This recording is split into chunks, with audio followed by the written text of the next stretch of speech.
Prayers.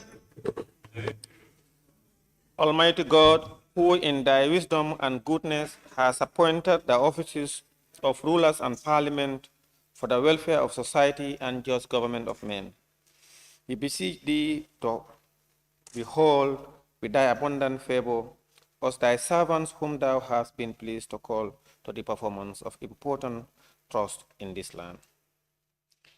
Let thy blessing descend upon us here in this house assembled.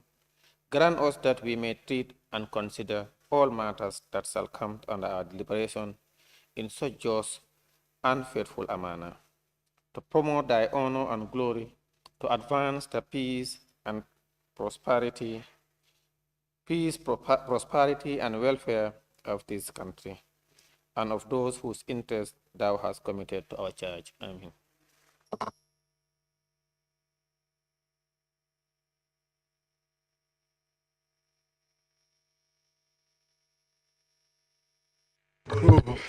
Correction and approval of records of votes and proceedings of the National Assembly sitting of Wednesday, 22nd March 2023. Honorable members, the records of votes and proceedings of the National Assembly sitting of Wednesday, 22nd March 2023 is before us for correction and approval.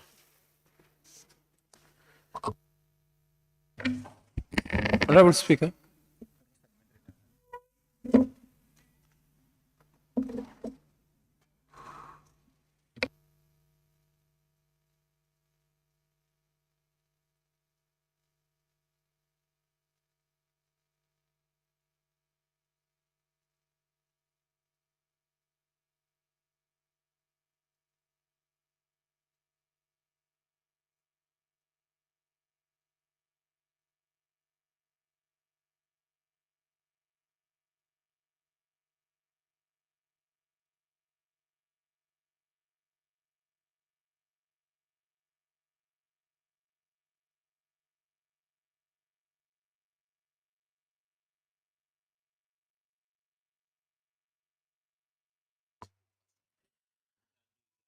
Honorable members,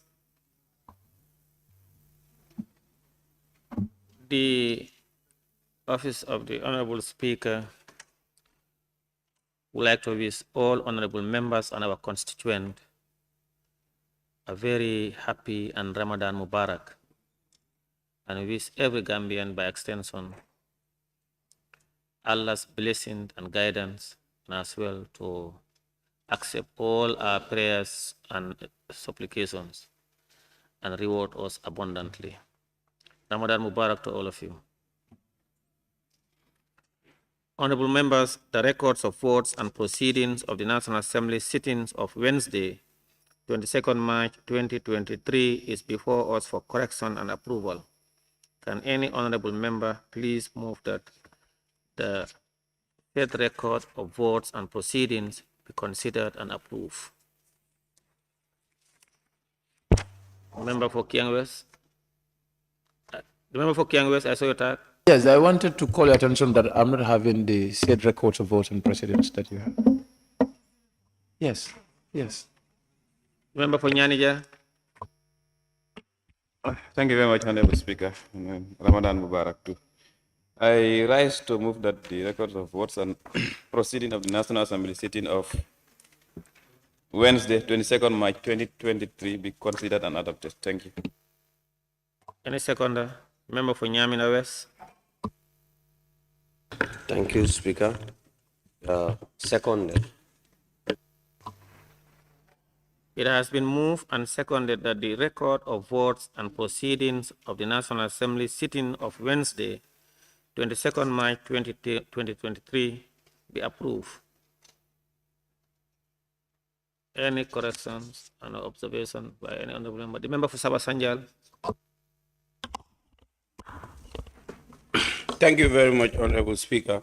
To begin with page 1, if you look at the first line, the Assembly convened 15 minutes, 1 o'clock. It should be 15 minutes after 1 o'clock in the afternoon. 15 minutes after 1 o'clock in the afternoon. Yes, on page 1, 15 minutes after 1 o'clock in the morning, it should be in the afternoon. Yes. Yes. And That's correct. if you look at also on the questions for oral answers, number 3, Roman figure 3, Honorable Minister for Attorney General. Instead of that, it should be Honorable Attorney General and Minister for Justice.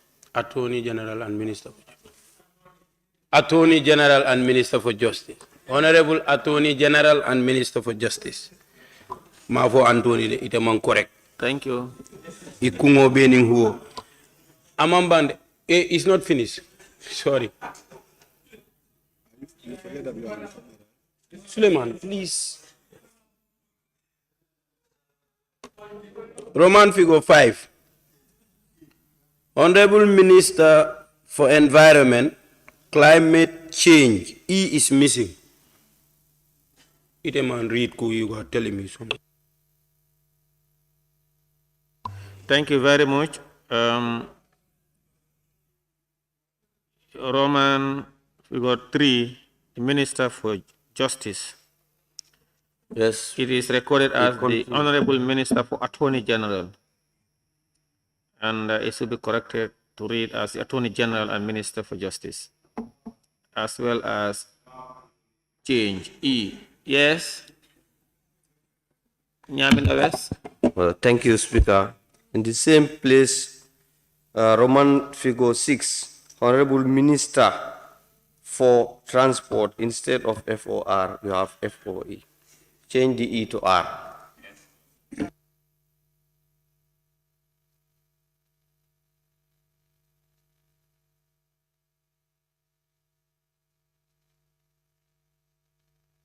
Can we move to page 2?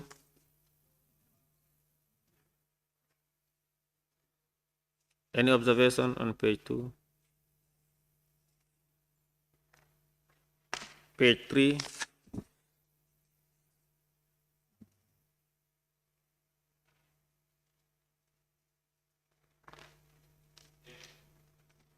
Yes, Sabasanja. Page 3. On the questions for oral answers. The following question. I think it should be the following questions. That's the following question. It should be one, not plural, singular, to the Minister for Youth and Sport.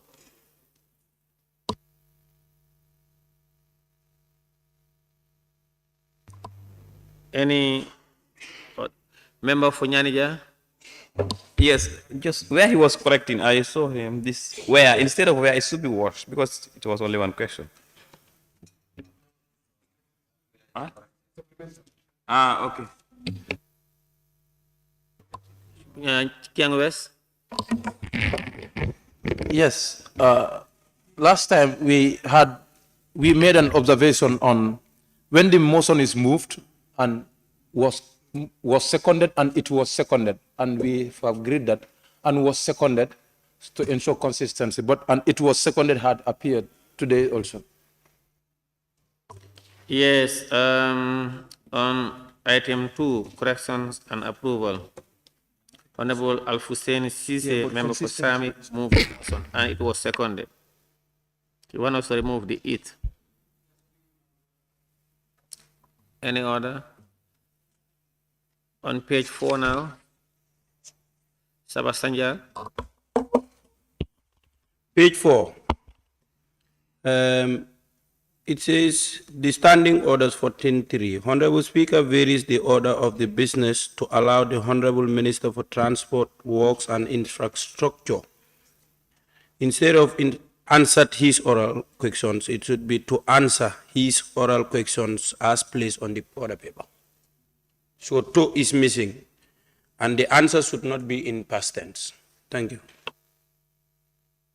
Yes, I think also the Honorable Speaker varied the order paper, and I think allowed the Minister for Youth and Sports first, because I saw the Minister of Youth and Sport did not appear after the varying of the order. because he was not forced. The order was varied, allowed the Minister for Youth and Sport and that of Works as well. That's, yes, and then your argument is the following. Varied the order of business, the order of the business. The order of business to allow the, I'm not sure, the order of the business to allow the Honorable Minister. Yes, Sabasanjal. Yes, Chair. I'm just trying to say it should read as Honorable Speaker varies the order of business to allow the Honorable Minister for Transport, Works and Infrastructure. If you look at that, immediately after infrastructure, there should be TO. To answer should be in singular, in present tense, his oral questions as placed on the oral paper. His proposal is that the Honorable Speaker varies the order of business instead of the. The article there, D, should be deleted.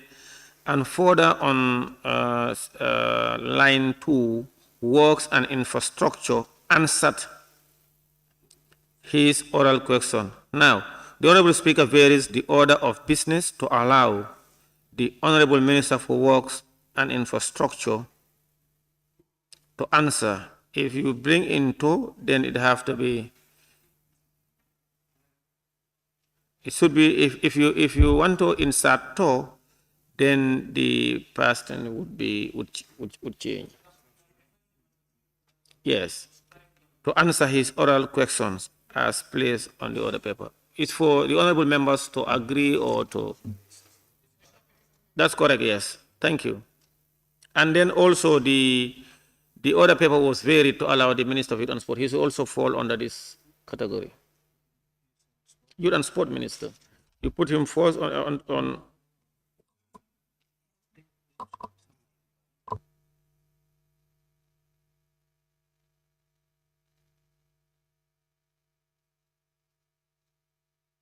no, the other paper, it was Finance Minister was first on the other paper. Okay, it's okay. Yeah. Yes.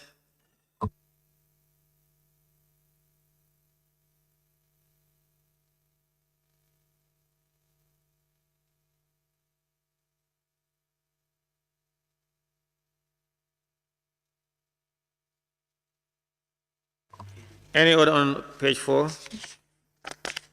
Page 5?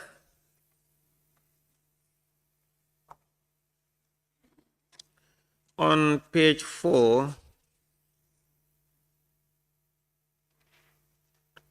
I'm not so clear. On page 4, question number 063 from the member for Banjul North.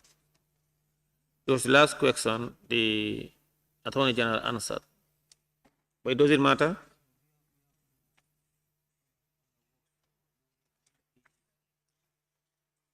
Oh, that's on the A. That's on the A. Any other?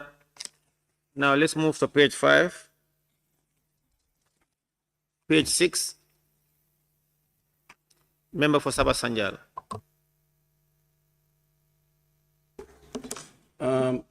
My concern on page 6 is where you have Deputy Speaker C.D. S.K. Njai in the chair. Should it read as Deputy Speaker C.D. S.K. Njai took the chair or in the chair? I'm a bit confused with this.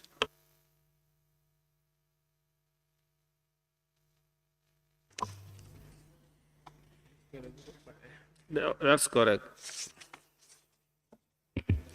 Honorable Speaker. Ken West.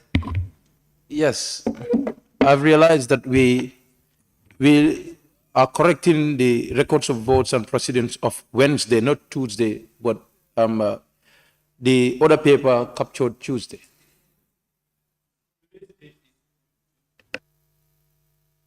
Where exactly? Paper. Yes. After prayers, number 2. Number 2.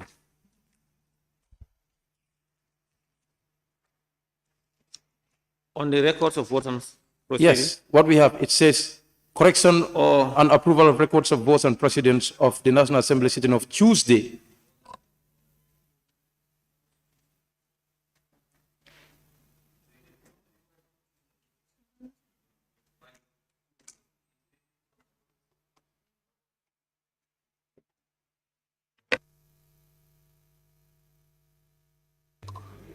Okay, that will be corrected. I think the clerk also, when he was reading, he corrected. That will be corrected. I saw it. Thank you. On page 6.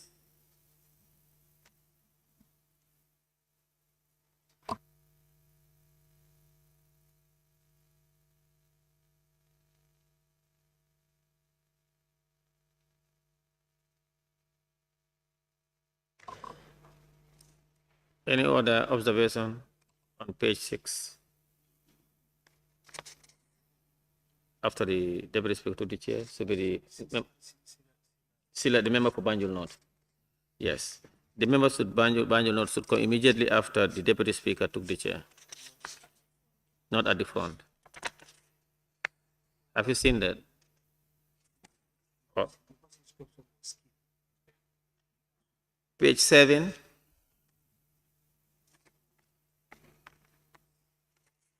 Page 7. Page 8.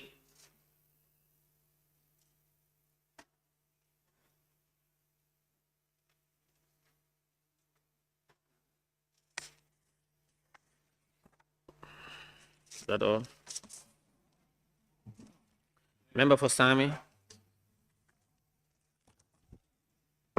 Honorable Speaker, at 30 minutes after 5 o'clock in the evening, the Assembly was adjourned until Thursday, 16 March 2023, in 2022.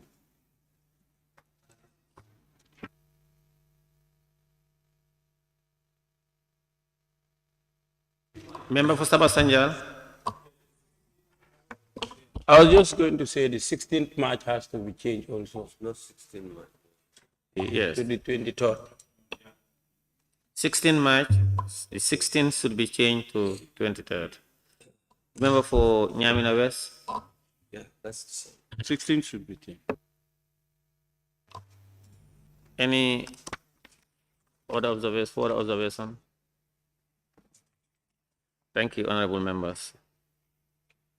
It has been moved and seconded that the record of votes and proceedings of the National Assembly sitting of Wednesday, 22nd March 2023 be approved with amendment.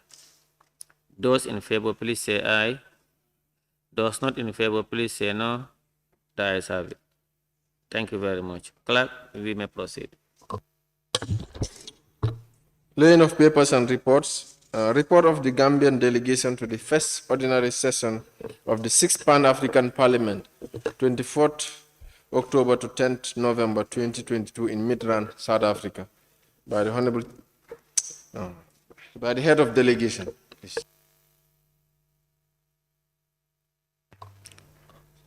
Honorable. Thank you very much, Honorable Speaker. I rise to lay the report of the National Assembly delegation to the Pan-African Parliament. That is the 6th Parliament, first ordinary session, 24th October to 10th November 2022 in Midrand, South Africa. And just to remind honorable members that this is our second report that we are laying in the Parliament here for the past 12 months.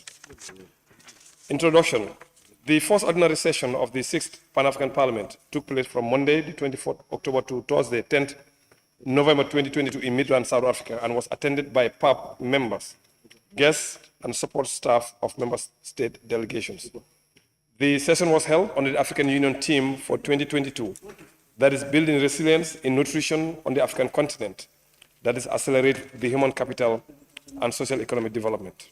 The delegation of parliamentarians from the National Assembly of the Gambia to the 6th Pan-African Parliament comprised of the following members: Honorable Alajimbo, the NAM for Upper Salom constituency head of delegation; Honorable Swaibu Ture, NAM for Wuli East constituency; Honorable Suleiman Saho, Namfo Central Badibu constituency, Honorable Salif Jao, Namfo Jokadu constituency, and Honorable Maimuna Sise, nominated member.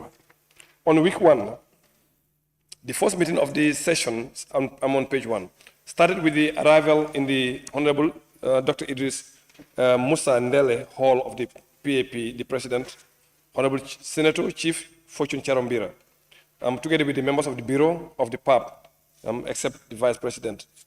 The PAP is headed by a bureau, which consists of the President and 4 Vice Presidents, each of whom represent 1 of 5 regions of the African continent. The Bureau of the PAP comprises Honorable Senator Chief Fortune Charombira as the President, Honorable Professor Mrs. Masuda Mohamed Lahdaf, Mauritania, as Vice President, Honorable Dr. Asbiri Gayo of Ethiopia as the second Vice President, and Honorable Ms. Lucia Maria Mendes Goncalves dos Passos of Cape Verde as the third Vice President, and Honorable Francois Agno Ndumtene of Gabon as the fourth Vice President. After the silent prayers, the PAP President, in his opening address, said, "On behalf of the Bureau of the Pan-African Parliament, I extend a warm and fraternal welcome to you to the first ordinary session of the Pan-African Parliament, which is being held under the African Union Theme of the Year." He stated that this session of the PAP will be crucial in fostering full PAP functionality, and that the first week of the session will focus on proposals for amendment of the PAP rules of procedure, that is our standing orders. He emphasized the centrality of the rules of procedure to the normal functioning of the PAP. It is a vital tool for the PAP in the performance of its function. He said, quote, "The new roadmap needs to guide us and ensure a more effective execution of the mandate of the PAP. I urge all members to impart and share their input and suggestions during this process. In this way, the PAP will play a significant role and become the big brother of other parliaments in Africa." That's the end of quote.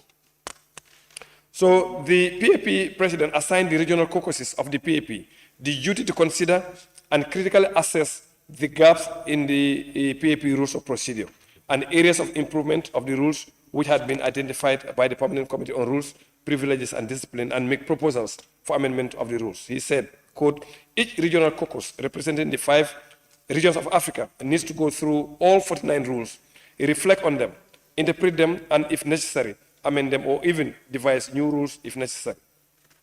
I'm moving on to page 3. On Wednesday, the 26th, there was a meeting of the Bureau of the PAP in the morning, which was followed by a joint meeting of all the regional caucuses in the afternoon to consider amendments to the rules of procedure. The chairpersons of the regional caucuses then presented the reports on their caucuses on the amendments of the rules of procedure as follows. For Central Africa, it was presented by Honorable Janet Desere Kabila. For East Africa region, it was presented by Honorable Terence Mondon. The North African was presented by Honorable Senator Asidin Ahmad Abdel Majid. The Southern Caucus was presented by Honorable Pemi Castellina Pamela Majudina, and the West African Caucus was presented by Honorable Alajimbo of the Gambia. The presentation of the reports of the regional caucuses was followed by a debate and closing remarks by the PAP President, who urged the regional caucus to strive harder to find common ground on those issues on which consensus was yet to be achieved. The issues on which consensus had to be built are indicated below, but we are not limited to first one, status, tenure of office and mandate, that's Rule 7. Then the next one was on vacation of the seat on Rule 8. The next one was oath of solemn declaration on the Rule 9, and etc., etc. So until the last one, which is Rule 22. I move to page 4. The Gambian delegation, that is on October 27th and Friday 28th. The Gambian delegation or delegates participated in the work of the various committees of which are members. Honorable Alajimbo is on the Committee on Transport, Industry, Communications, Energy, Science and Technology. Honorable Swaibu Ture sits on the Committee on Justice and Human Rights. Honorable Suleiman Saho sits on the Committee on Rural Economy, Agriculture, Environment and Natural Resources. Honorable Salif Jao sits on the Committee on Monetary and Financial Affairs that actually deals with the budget of the PAP and the African Union. And Honorable Maimuna Sise sits on the Committee on Gender, Family, Youth, People with Disability. On week 2, on Monday, the 31st of October, after silent prayer again and a redemption on the African Union anthem, the PAP President invited the special guests of the PAP to take their seats in the chamber, namely Honorable Sidi Mohamed Tunis, Speaker of the ECOWAS Parliament, Honorable Rawhi Fatou, Speaker of the Palestinian National Council, and Baroness Patricia Scotland, KC, the Commonwealth Secretary General. And following an opening address by the PAP, the President, new PAP members were sworn in, and the list is actually indicated. After the welcome remarks by the PAP, still on page 5, the PAP President, the special guests of PAP were invited to deliver their statements.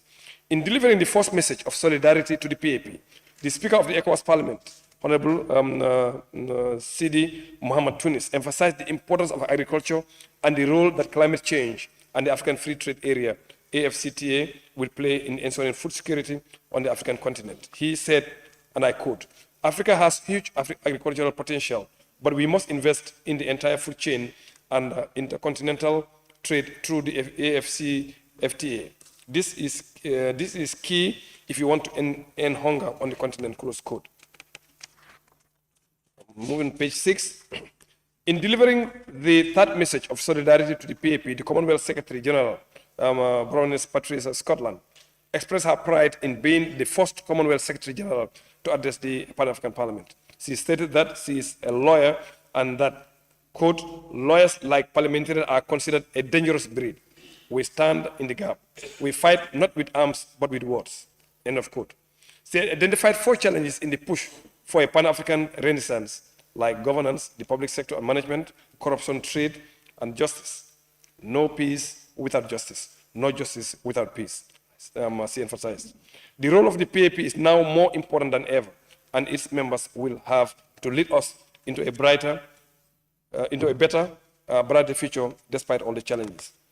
In delivering his own statement, the PAP president emphasized the rebranding of the PAP and the ongoing process to reform the Pan-African Parliament to promote efficiency and relevance to tackle contemporary, continental, as well as global challenges. He questioned, in quote, "What is going to be our place in history? What will define the 6th Parliament from its predecessor?" He also pointed out, in quote, "Clearly the PAP has a critical role to play in ensuring that the subjects of the themes past and present do not fall off the radar when our people, our member states, and our continent are still struggling with those issues. It is clearly within our remit as the continental oversight organ to continue following up on the effective implementation of the policies and programs of the Union, notwithstanding the fact that a particular theme has passed." In delivering the keynote address officially the opening session of the 6th Pan-African Parliament, Honorable Ronald Lamola commended the PAP for holding the session under the African Union theme for 2022.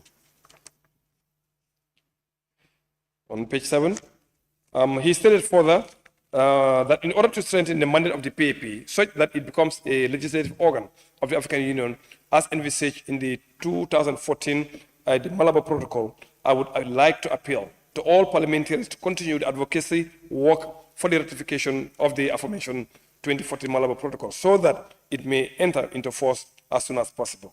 He continued, "The African Continental Free Trade Area is also one of the tools at our disposal to contribute to greater integration, but it will require the finalization of harmonization of standards across the continent and streamlining our supply chains, among others."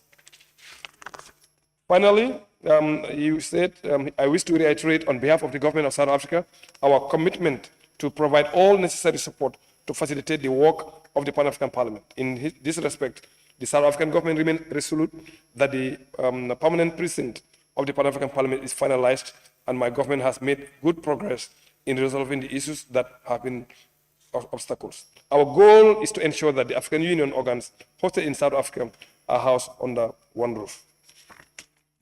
Continue on page 8. So I'm going on page 9.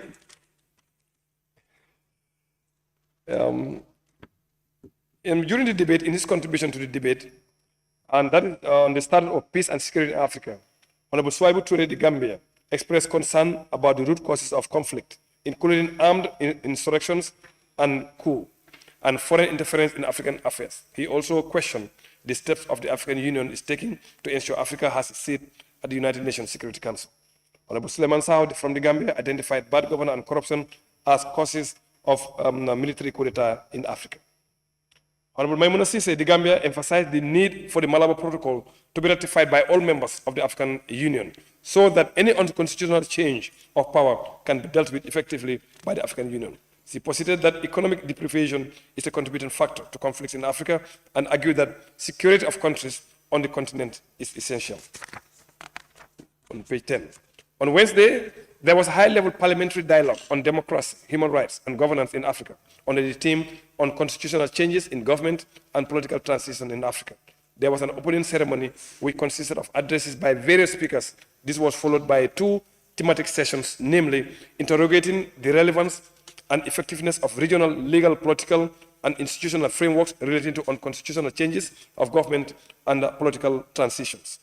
On number 2, unpacking the resurgent phenomenon of unconstitutional changes of government in Africa, state of affairs, causes, drivers, and consequences. I move to page 11 at the bottom. In his closing remarks, the PAP president stated, the resurgence of unconstitutional changes of government, acts of terrorism, increase in the number of coup d'etats across the continent is a concern and a serious issue. Free and fair elections is the only vehicle to achieve peace and stability. On Thursday, on November 3rd, the business commenced with the presentation and debate on amendments of the PAP rules of procedure. That is our standing orders. The amendments were presented by Honorable Tembekele Richard Majola of South Africa, Chairperson of the Committee on Rules, Privileges and Discipline of the PAP, who concluded by saying, the Rules Committee is pleased to report that most of the errors in the current rules have been corrected. The PAP president then opened the floor for debate. However, a proposal from Honorable Muhammad Muntaga Mubaraka of Ghana, the PAP president invited the chairperson of the 5 regional caucuses to confirm the submission of the Honorable Majola on the points agreed during the joint meeting of the regional caucuses with the Rules Committee. In his confirmation, Chairperson of the West Africa Regional Caucus, Honorable Alhaji Mbo, stated, the report presented by the President of the Rules Committee is factual and the caucuses agrees with the proposed amendments. The chairpersons of the regional caucuses confirmed that the amended rules provided for the principle of equal opportunity and equal participation. They also confirmed that it took a collaborative effort of the regional caucuses leaders to arrive at a consensus on most of the issues, but differences about the composition and mandates of the permanent committees of the PAP remain unresolved. There are currently 11 permanent committees of the PAP as shown below. I think there's no need to read that one. After the confirmation by the chairperson of the 5 regional caucuses, Honorable Muntaga Mubaraka moved a motion for adoption of the amended rules. The motion was seconded by Honorable Dr. Matole Serefo Morsega of South Africa, who urged the PAP to abandon the Western notion of taking decisions by voting in favor of deciding by consensus. The chairperson of the Women's Caucus, Honorable Amina Tijani Yahya of Chad, and the chairperson of the Youth Caucus, Honorable Ms. Dalia Laila of Morocco, also supported the amendments. So the chairperson of the Rules Committee then rose to move a motion for the amendment of the PAP rules of procedure, and that the rules should enter into force immediately upon the adoption by the PAP plenary.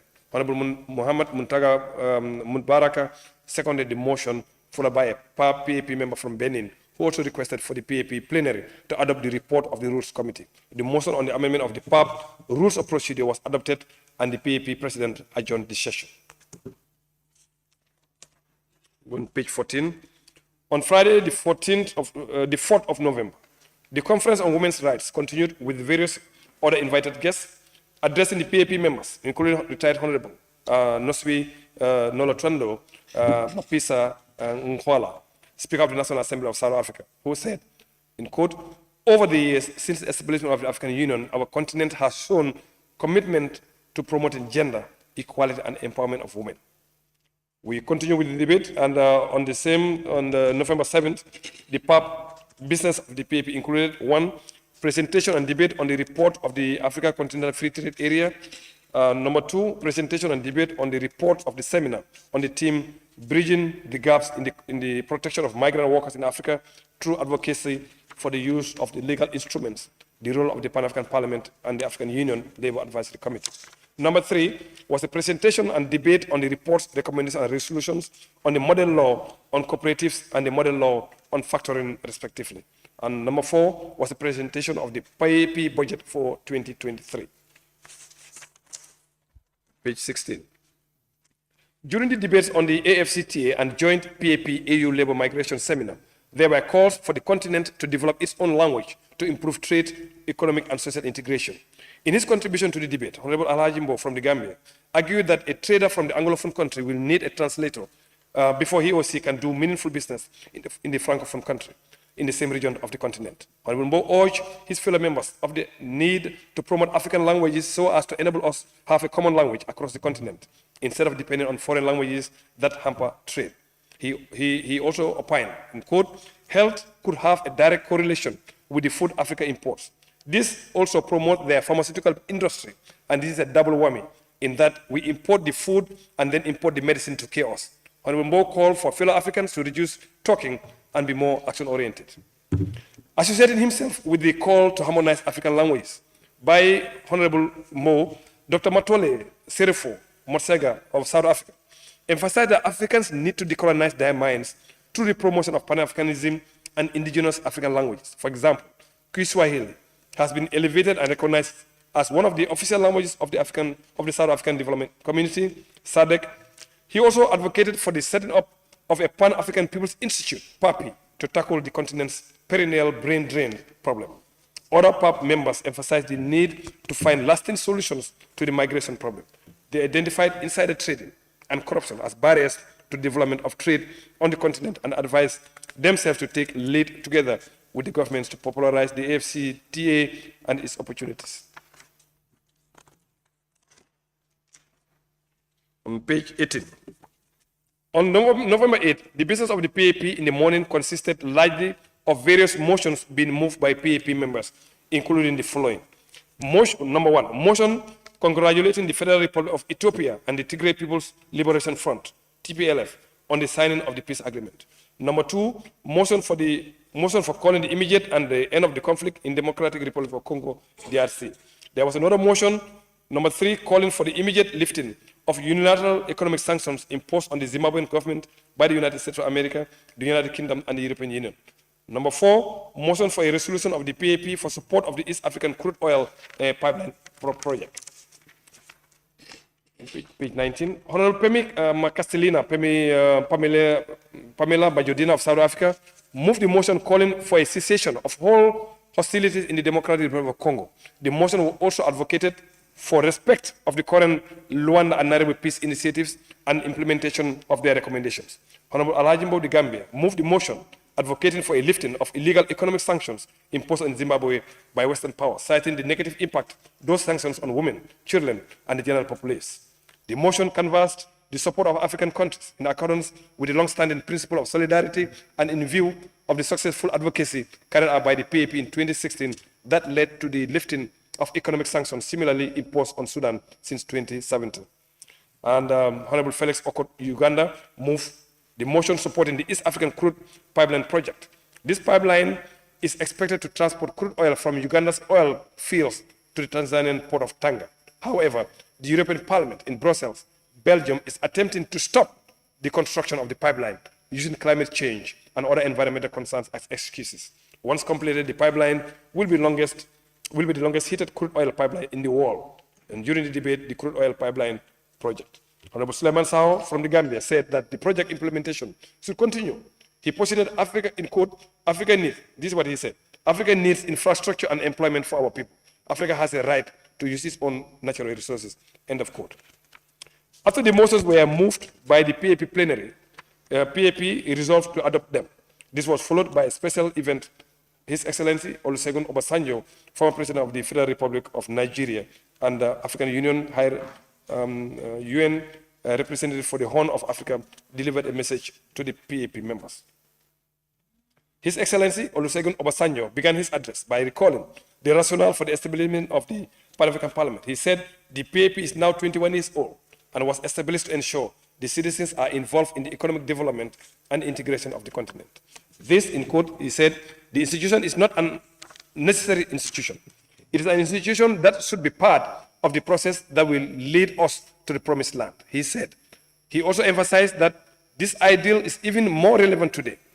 Tell those who are now in charge that the Pan-African Parliament is part of the Africa that we want. His Excellency Obasanjo also said that the objective of the PAP was established, has not changed, and then questioned, how have we performed? How did we get to where we are to now? What lessons do we learn? He consoled the PAP members. You have power, and don't let anyone curtail your power. For instance, you can discuss, approve the budget, and make recommendations to policy organs on your own initiatives. If you don't make yourself relevant, you will remain irrelevant. End of quote. He called on the PAP to harness its potential and deliver on its mandate and play a pivotal role in ensuring security, peace, and stability in Africa. So the afternoon session featured presentations and debates on various reports and resolutions, including the presentation and debate on the report of resolution proposed model law on gender parity by Honorable Dao Gabala Mariam of Cote d'Ivoire, Chairperson of the Committee on Gender, Youth, People with Disability. Number two, there was also a presentation and debate on the report and resolution on the promotion of ratification of the protocols on rights of persons with disability and older persons by Honorable Ms. Dao Gabala Mariam of Cote d'Ivoire. And the presentation also on the debate on the resolution on the promotion of the model law on policy by Honorable Jean-Marie Nitabarene of Burundi, Chairperson of the Committee on Justice and Human Rights. The fourth presentation was on a debate on the report of the PAP Caucus on Women by Honorable Ms. Victoria Kingston, the second Vice President of the Women Caucus, on page 21.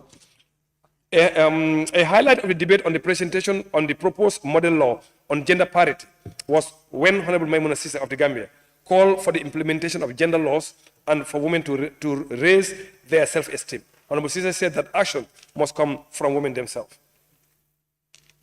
In his contribution to the same debate, Honorable Suleiman Saho of the Gambia from Sali, Kenya, said, the problem on the continent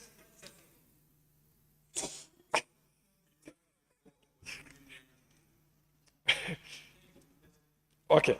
In his contribution to the same debate, Honorable Suleiman Saho, Badibu Central, the problem on the continent is not a war between men and women. He also said it is time for women to rise up in the political parties. In winding up the debate on the report of the PAP Caucus on Women, Honorable Ms. Victoria Kingston of Malawi questioned whether women could participate in political processes without elections. Since men are more likely to offer bribes for votes, Honorable Kingston also urged women to learn to love each other and refrain from oppressing each other. She is not encouraging bribery.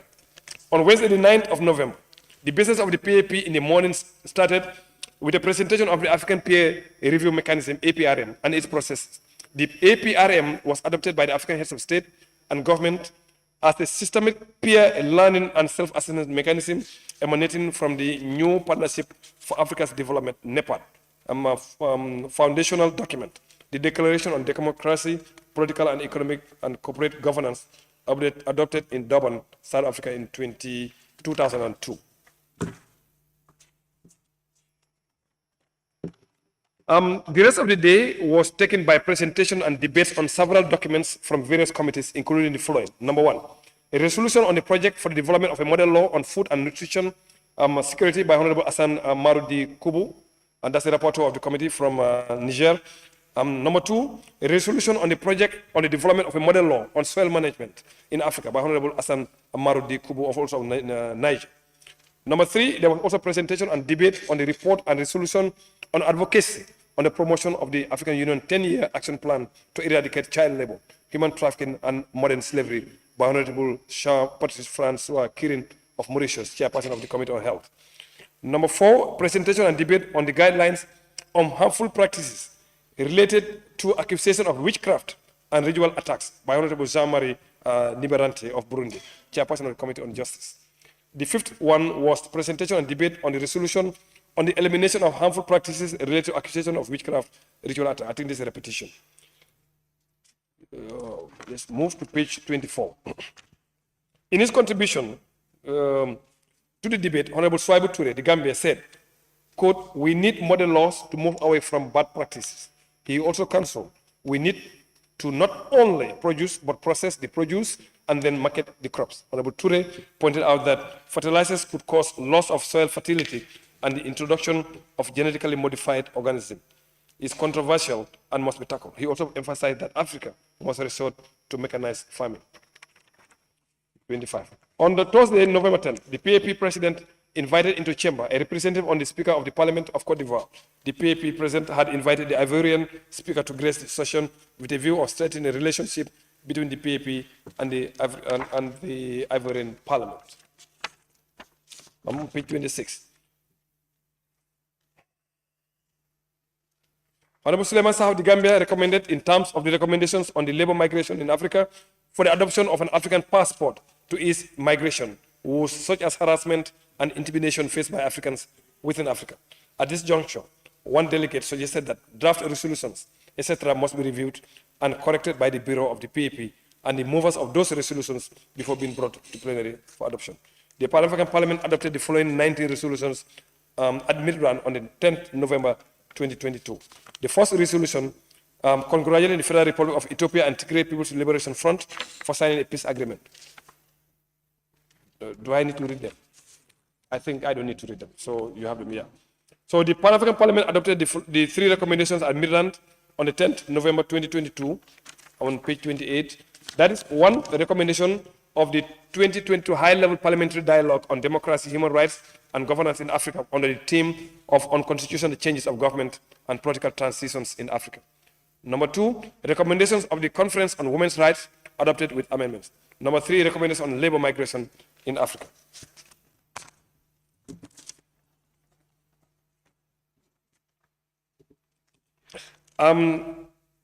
The first ordinary session of the Sixth Parliament ended on 10th November 2022 after a redemption of the African Union anthem.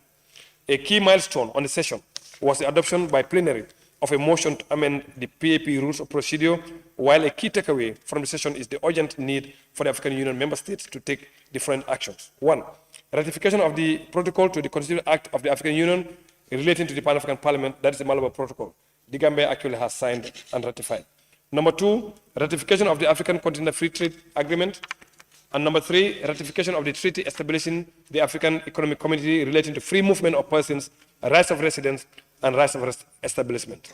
The general recommendations of the PAP session is here with attached with this report with reference number PAP --.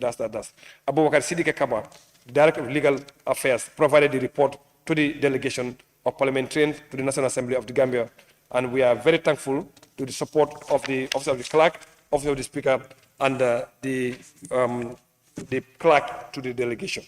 So I've shared the recommendations of the ordinary session in the WhatsApp group. I don't need to read all of them, but the recommendations are too long, so I've shared it in the group. If you want, you can actually have a copy on your own. That's the end of the report from the PAP. Thank you. Any seconder? Member for Kiang West. Honorable Speaker, thank you very much for giving me this opportunity. I rise to second the motion, and I would love to have my take about the report. Honorable Speaker, first of all, I would love to take this opportunity to thank the delegation from the Gambia for ably representing this country, and also to congratulate Honorable Alajumbo for Lower Salum, Upper Salum for being the chair of West African Caucus. This is really a great achievement for this country and for this parliament. And I am definitely proud today as a parliamentarian from this country, even at the level of not just a sub-region, but the level of African platform, and we are well represented. Going through this report, I have to thank our various delegates, especially the motion that was moved by Honorable Alajimbo. On your permission, Honorable Speaker, I want to re-echo this motion to emphasize its importance. It says, Honorable Alajimbo, the Gambia moved the motion advocating for a lifting of illegal economic sanction imposed on Zimbabwe by Western powers, citing the negative impacts of these sanctions on women, children, and generation and general populace. The economic sanction been laid on a country at regional level to advocate for lifting of this illegal activity been moved by a member from this parliament is also something that we need to commend. So we want to say thank you very much for this, and that this is what we need as Africans, not to advocate for issues that affects only your country, but that affects other countries as well. This is the only way we can attain peace in Africa. And to also commend Honorable Suleiman Sow, the Gambia, said the project implementation should continue.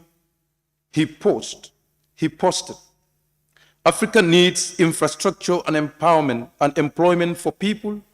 Africa has a right to use its own natural resources. These are realities that every African country is advocating for. But they are not just advocating for these things here in this parliament. When ministers stand here, they ask questions about these issues, they impose internal questions about it as it affects our country. But it doesn't only stop here. What they are doing here is not a pretense, because this is exactly what they do even at regional level in Africa. So these are good representation. I only wish every delegation from this parliament can do as these people are doing. But I guess they are doing it, but are we waiting for their reports to come? Honorable Speaker, I want to reiterate on the issue of free trade and the free movement of people. Of recent, we are seeing how African sons were murdered in the coast of Morocco. This is unacceptable. If we are advocating for these things, we should definitely emphasize these things at the level of the region to ensure that we stop these things. If you are passing resolutions for free movement of goods and services and people from one African country to the other, why are we seeing people being butchered at the other coast of African continents? In fact, our advocacy in the other parts of the world will see it as a pretext. Our resolutions that we are passing to them to lift certain sanctions, they will see it as a pretext. Because the cost of all the African countries where people are moving to migrate to other parts of the world, we are seeing how Africans are trading fellow Africans.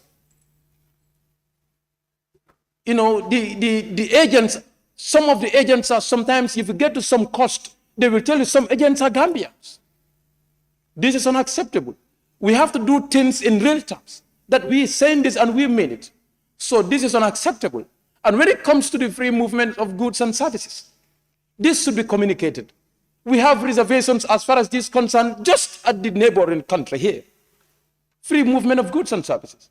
So these are some of the issues that we need to highlight when we are at that level, so that we know that it starts from here in Africa, and that we can have resolutions that the international world, the international community can respect.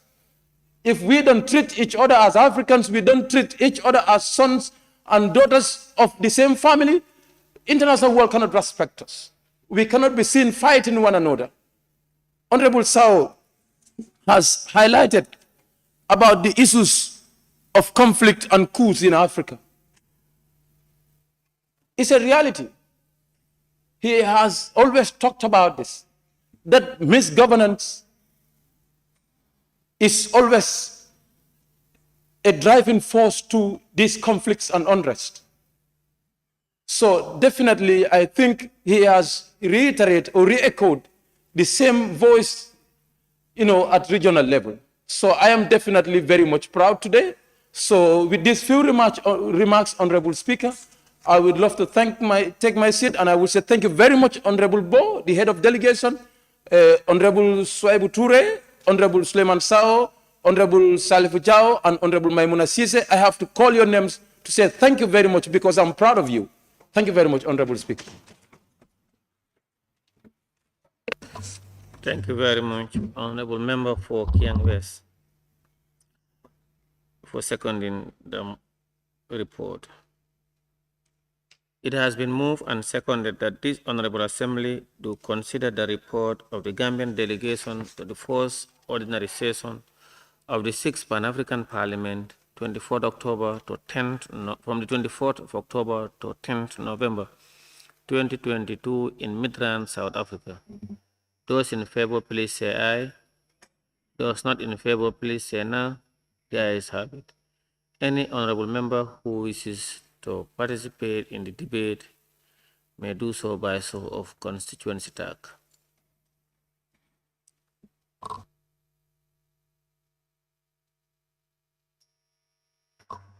Member for Sabah Sanjal. Thank you very much, Honorable Speaker, for giving me the floor.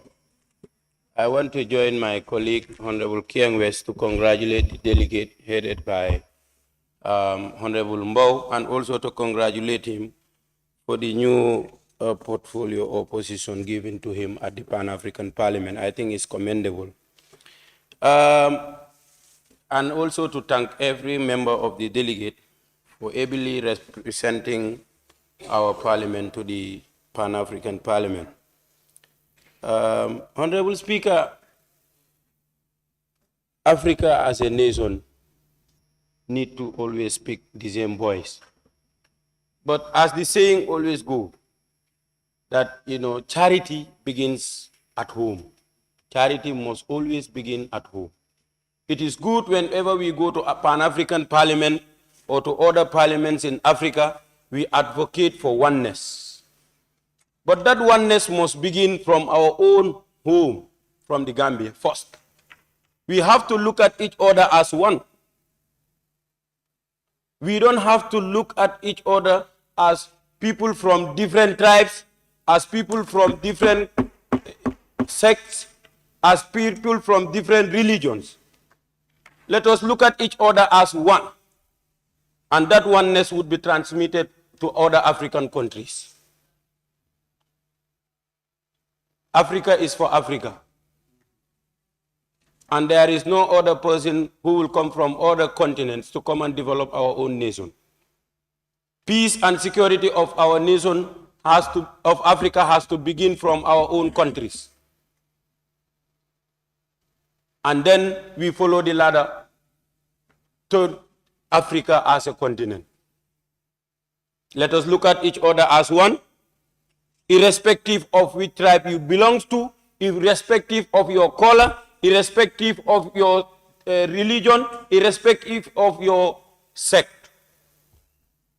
Charity must begin at home. Thank you, Honorable Speaker.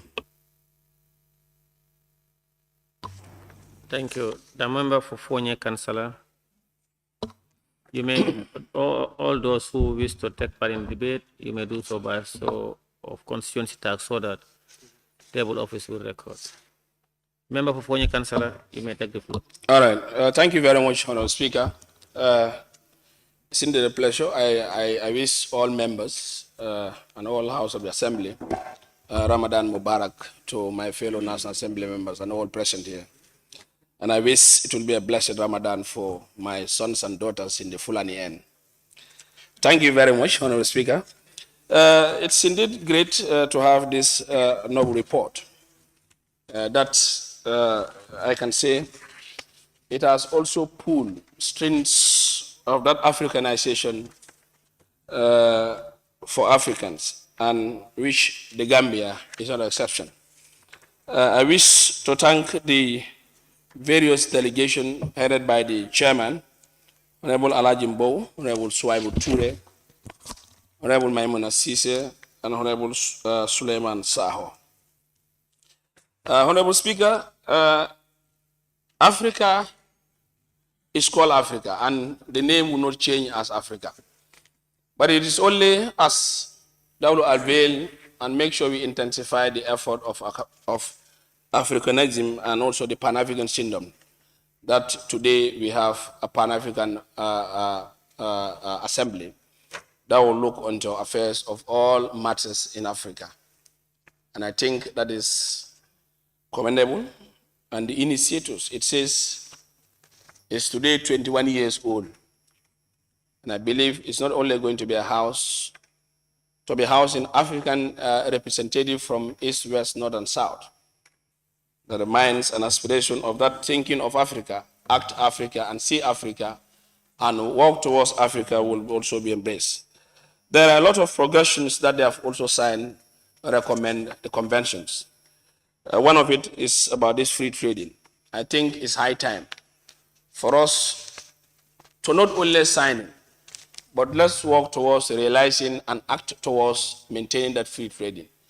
If that is done, we will avert a lot of crises that will be more dependent in the West, more so the African aspects of free trading. Sometimes you see a country between a country, a continental movement with countries, you see barricades of difficulty of food, free trading going. Why do you have that? Sometimes you wonder whether we are all Africans.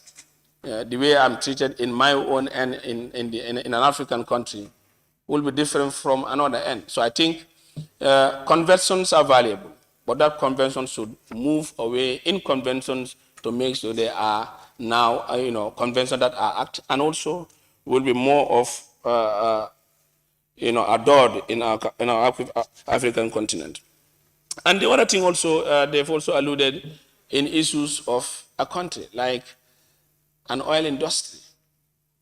The Western powers can now ask us to say no to what? This is one of the biggest insults that Africa has to rise against all odds to make sure we defend that particular goal. Who are the West that will tell us, no, the European Union didn't agree, the American didn't agree, this and XY, they didn't agree. Are we really serious as Africans? So these are things that we should be able to unite in full force to put that ugly notion that we will be able to rebuild and rebrand our African syndrome. And it is high time for us to act. And I believe all COCOs have acted to make sure they come with a resolution to make sure that particular oil farm project will continue. And I think we will also join our colleagues and tell them thank you very much for standing that Africanism. And we are in this together. Honorable Speaker, in the issue of migration, they've also acted and worked towards, coming up with solutions. Look at what is happening in Algeria. Our brothers and sisters are terrorized, terrified, put into, different horrendous conditions, and this is not Europe. If we are blaming the Europeans, and this is happening to Africans, I think it is high time for us to see that change in those notions. It is really sympathetic as Africans. And I think it's high time for us to realize that Africanism, and we move towards embracing each other. One love for that African son and daughter, one love for that particular country, and one love for that particular set of religion. If that is done, we'll be able to control the narratives. But if those things are left off, we will be singing and drumming and dancing that Africa unite, Africa this. It will never happen. So I think it has to start from us. Let's ask ourselves, what went wrong? Why if I move to another country, I'm terrorized? Why if I move to another country, I'm asked for a paper, and I live in Africa, and I am an African? Why that? These are issues that we should be able to at least discourage. If we are united, the West and whatever forces will know that that particular continent, they are in it together. But if we are not, these are challenges that we will be facing. And after all, we will make our life very, very difficult. So I think these are all issues that at least our honorable members that are representing us have also went through the key issues. And also the other thing also, the honorable members, Suleiman Sao, honorable speaker, if I may quote, said the project implementation should continue. He posted, Africa needs infrastructure employment for people. Africa has a right to use its own natural resources. So if they will say no, a no to an African resource, tomorrow they can control a government as they are doing. Tomorrow they can influence and make decisions. Who would they want to be a leader and who do they want not to be a leader? And this is what is happening in Africa. So without which, if we are not united for one common objective, it is going to be a storytelling. You impose sanctions freely. You can now tell that this should not happen, this should happen.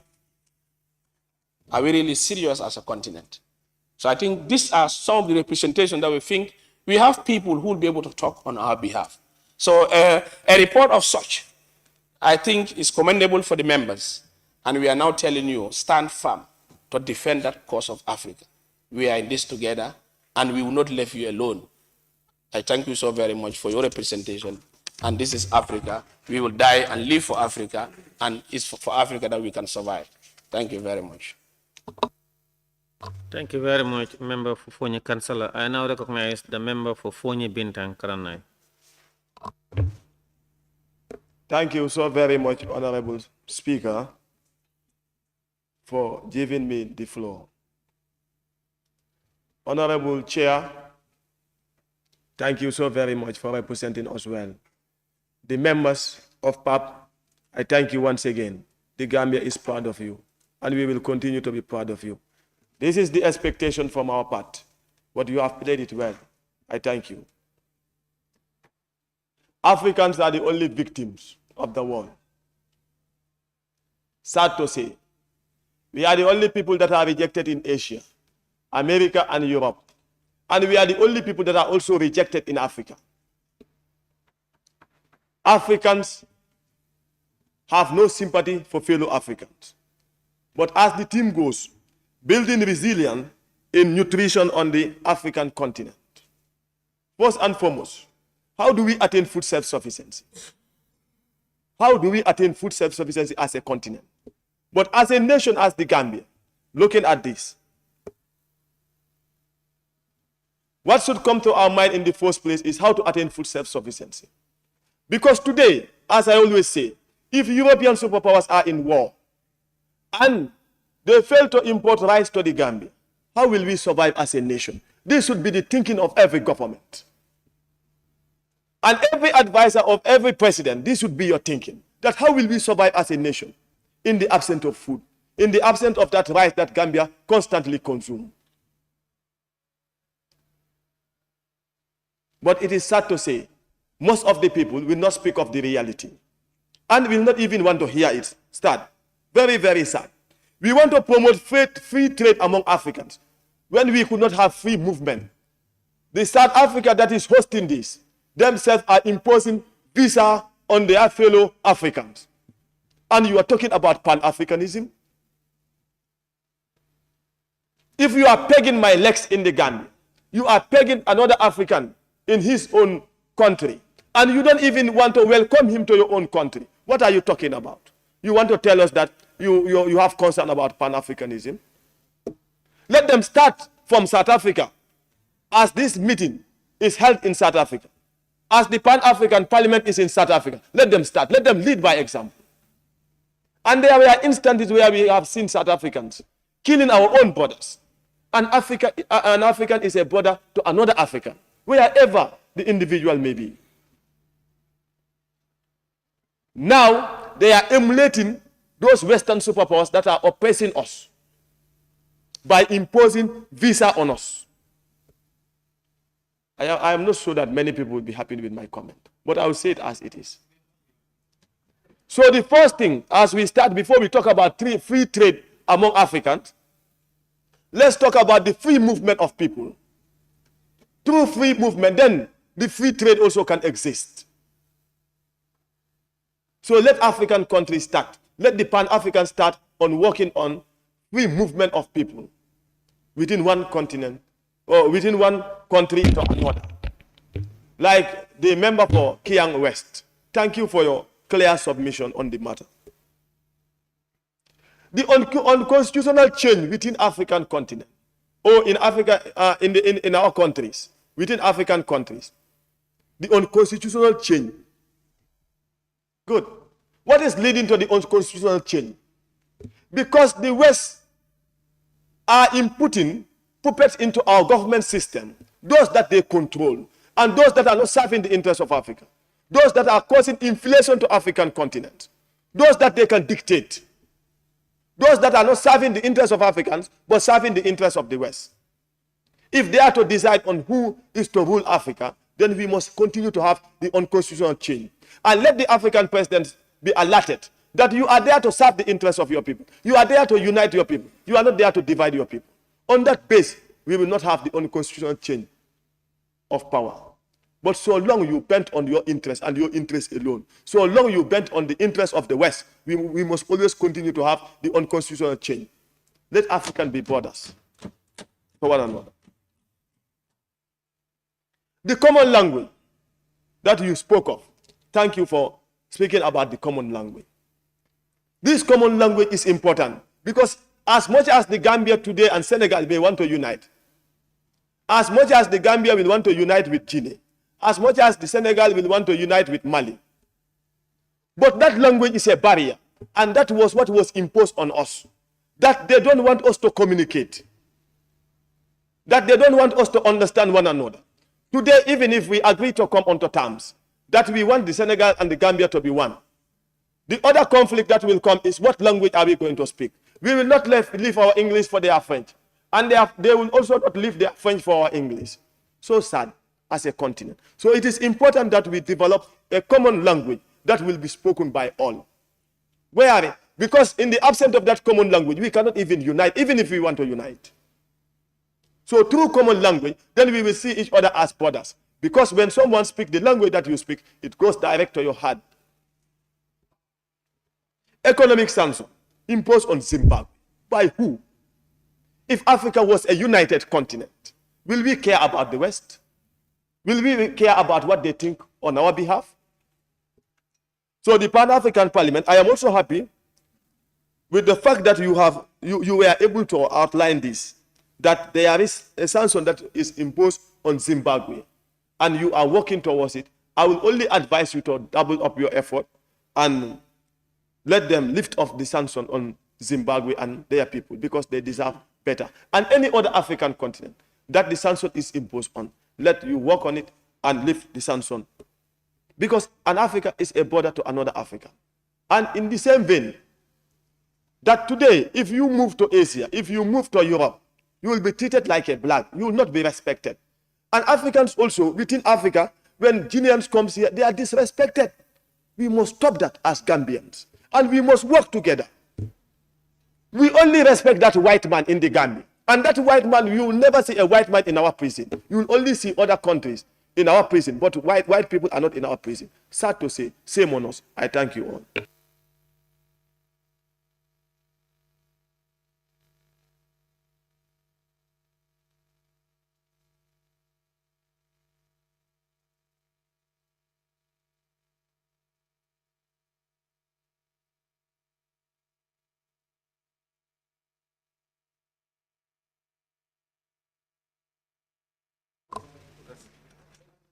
Thank you, Member for Fonyi Bintang.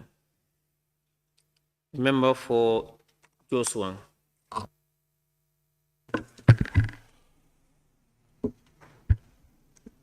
Thank you very much, Honorable Speaker, and bravo to the team led by Honorable Alajimbo. You really deserve. I think that it was allowed in Parliament, we say we clap for you, but we might hit our table and do it for you, because it was a job well done, Honorable Mo and the team. You truly represented the Gambia and Africa as a whole. So keep it up. Honorable Speaker, as Honorable Mo has already mentioned on page 16, with regards to the African language and then other issues that he included on board health, and then what we can do to reduce all those things in Africa. Let me start with the African language. How can we have a common language in Africa during our trade to help us in trade? I think everything should start home. We should start from, let me quote Gambia as an example. What can we do to have not only one common language, but at least 3 common languages that we feel that we can be very proud of in anywhere we use it as a language? Let me quote the example of this parliament. We are deprived from using our own language in this parliament to talk to our people, to know what we are saying and what we are explaining. They are saying no to that because they don't want our people to hear us and then try to defend and know what we are talking. So let's study from our own countries to see what we can do together and have a language that can help. It will be difficult to speak Seri in South Africa. Nobody listens to you. So how can you bring Zulu in the Gambia? But if we have what we want in our own countries to study from here, I think we can overcome everything and then filter it back to the school level. If it goes to the school level, then everything will be okay with us. Honorable Speaker, I think this parliament is a parliament that can change Africa. This parliament is a parliament that can unite Africa. And this parliament of PAP is a parliament that can say, yes, we can do it as Africans. But how will that be? We must believe in ourselves. We must believe that we are Africa. We are Africans. We must believe that we can do it without them. We must believe that we can learn from each other. We can share from each other. And we can help each other to achieve what we want. And try to unify and call ourselves as United Africa. South Africa being the headquarters of this parliament, I will say, needs to put his house in order. Today, our parliamentarians, before they travel to South Africa, they find it very tough to go there. They struggle to go there because of what? Visa restriction. If you are given a 10 days visa, you spend 11 days there, you are in trouble. Why is it happening? Why should you go to South Africa and have an extra 1 day there? Next minute to be given a visa will be a problem. Then there is a question we need to ask ourselves. When shall we unite? When will we come together as Africa? Pan-African Parliament can do it, but the main headquarters of the Pan-African Parliament itself has its own issues that it needs to look at. Honorable Speaker, I think we need to commend the team because on the list of issues that definitely are a concern to Africa and that can be looked at properly and bring a change in this continent. Honorable Speaker, coming to the medication aspect that Honorable Mo has said, we import food from them. We don't know the kind of food that they are giving us. We just eat because we trust in them. We believe in them. We import from their pharmacies, send it to Africa because we believe in them. But during the COVID period, and African countries came with some medication to say, yes, this can cure COVID. It was brought to Africa, an African country called Madagascar. But what was the option? Test it before using it. And they send their injection here. They force us to use it because without using it, you do not travel to their countries. When Madagascar sent in their samples to Africa, I don't think there was any African country that used it because there was not trust in that recommendation that came from Madagascar. Even in the Gambia, if research stand to say I can cure COVID, they say no, it's not true. Let's change the belief. Let's change the way we are doing things and believe in our own Africans. Africans have very good, talented Africans who are within the country, who can innovate, who can create as they are doing. We think as the way they think. All what they have is in Africa. Then why can't we do it on our own? Yes, we can do it on our own, but we must believe in ourselves. If that belief is not there, it's not gonna happen. Every day we can travel, we come, sit together, discuss together. It's a problem. Let's make an example to our just how will I call it? Our African, Caribbean, European Parliament. If you go there, they are trying to divide us. Africa have your own caucus, Pacific have your own caucus, European have your own caucus. These two can unite together to change, but no, they've seen it before us. They think ahead of us. Because anything that we want to do, we must go to them.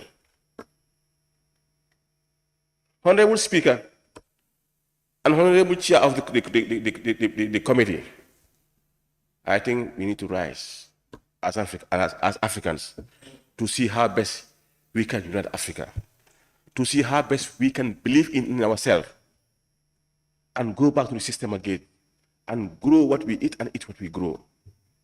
If we grow what we eat and eat what we grow, I think it will reduce a lot when it comes to our health issues. I prefer the rice coming from China than the rice that is coming from Salong. Why? It's the mindset. Even our own salt that our grandparents were eating, healthy. Now we say no, before you eat it, you must put iodine there. You must iodize it before you eat it. Why is it coming there? It's only naturally. We are using it. Now if you go to Saro to buy, they say no. Without iodine, it's not good. They force everything onto us to say it must happen. Honorable Speaker, I think the committee did a very good job. But Honorable Mbo, before concluding, Garu Wale Bram Sagar, you said you have given 2 reports. We said thank you, keep it up. But they are also coming, other parliaments are also coming with their reports. They will come with their reports. They are coming with their reports. So stop to Garu Wale. Keep it up and keep coming with better reports. Thank you very much. Thank you very much, Member for Joshua. I now give the floor to the member for Combo East.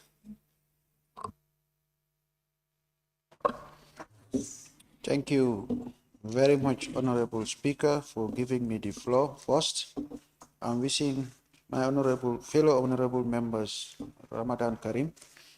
May we witness this holy month of Ramadan successfully. Honorable Speaker, I must join my colleagues to commend the PAP committee through I submit my commendation and my congratulations to their chair, Honorable Mbow, for the magnificent report, detailed report that we've seen. It was commendable. I have some points that I wanted to put to the committee in their subsequent representations. They take note of these points. That is, we're talking about the free trade, free movement of goods and services within the African continent. There are other hidden factors that we need to factor on. That is the security of consumers in this free movement of goods and services. We all know African continents have some loopholes where bilateral relations in business causes other African continents to import in goods that are not consumable in other parts of other African country. So in doing so, the importation must be studied very well, that we put standards, that the services and the goods that Africans need in their market should be well scrutinized to make sure that we get the standards that we need for our living.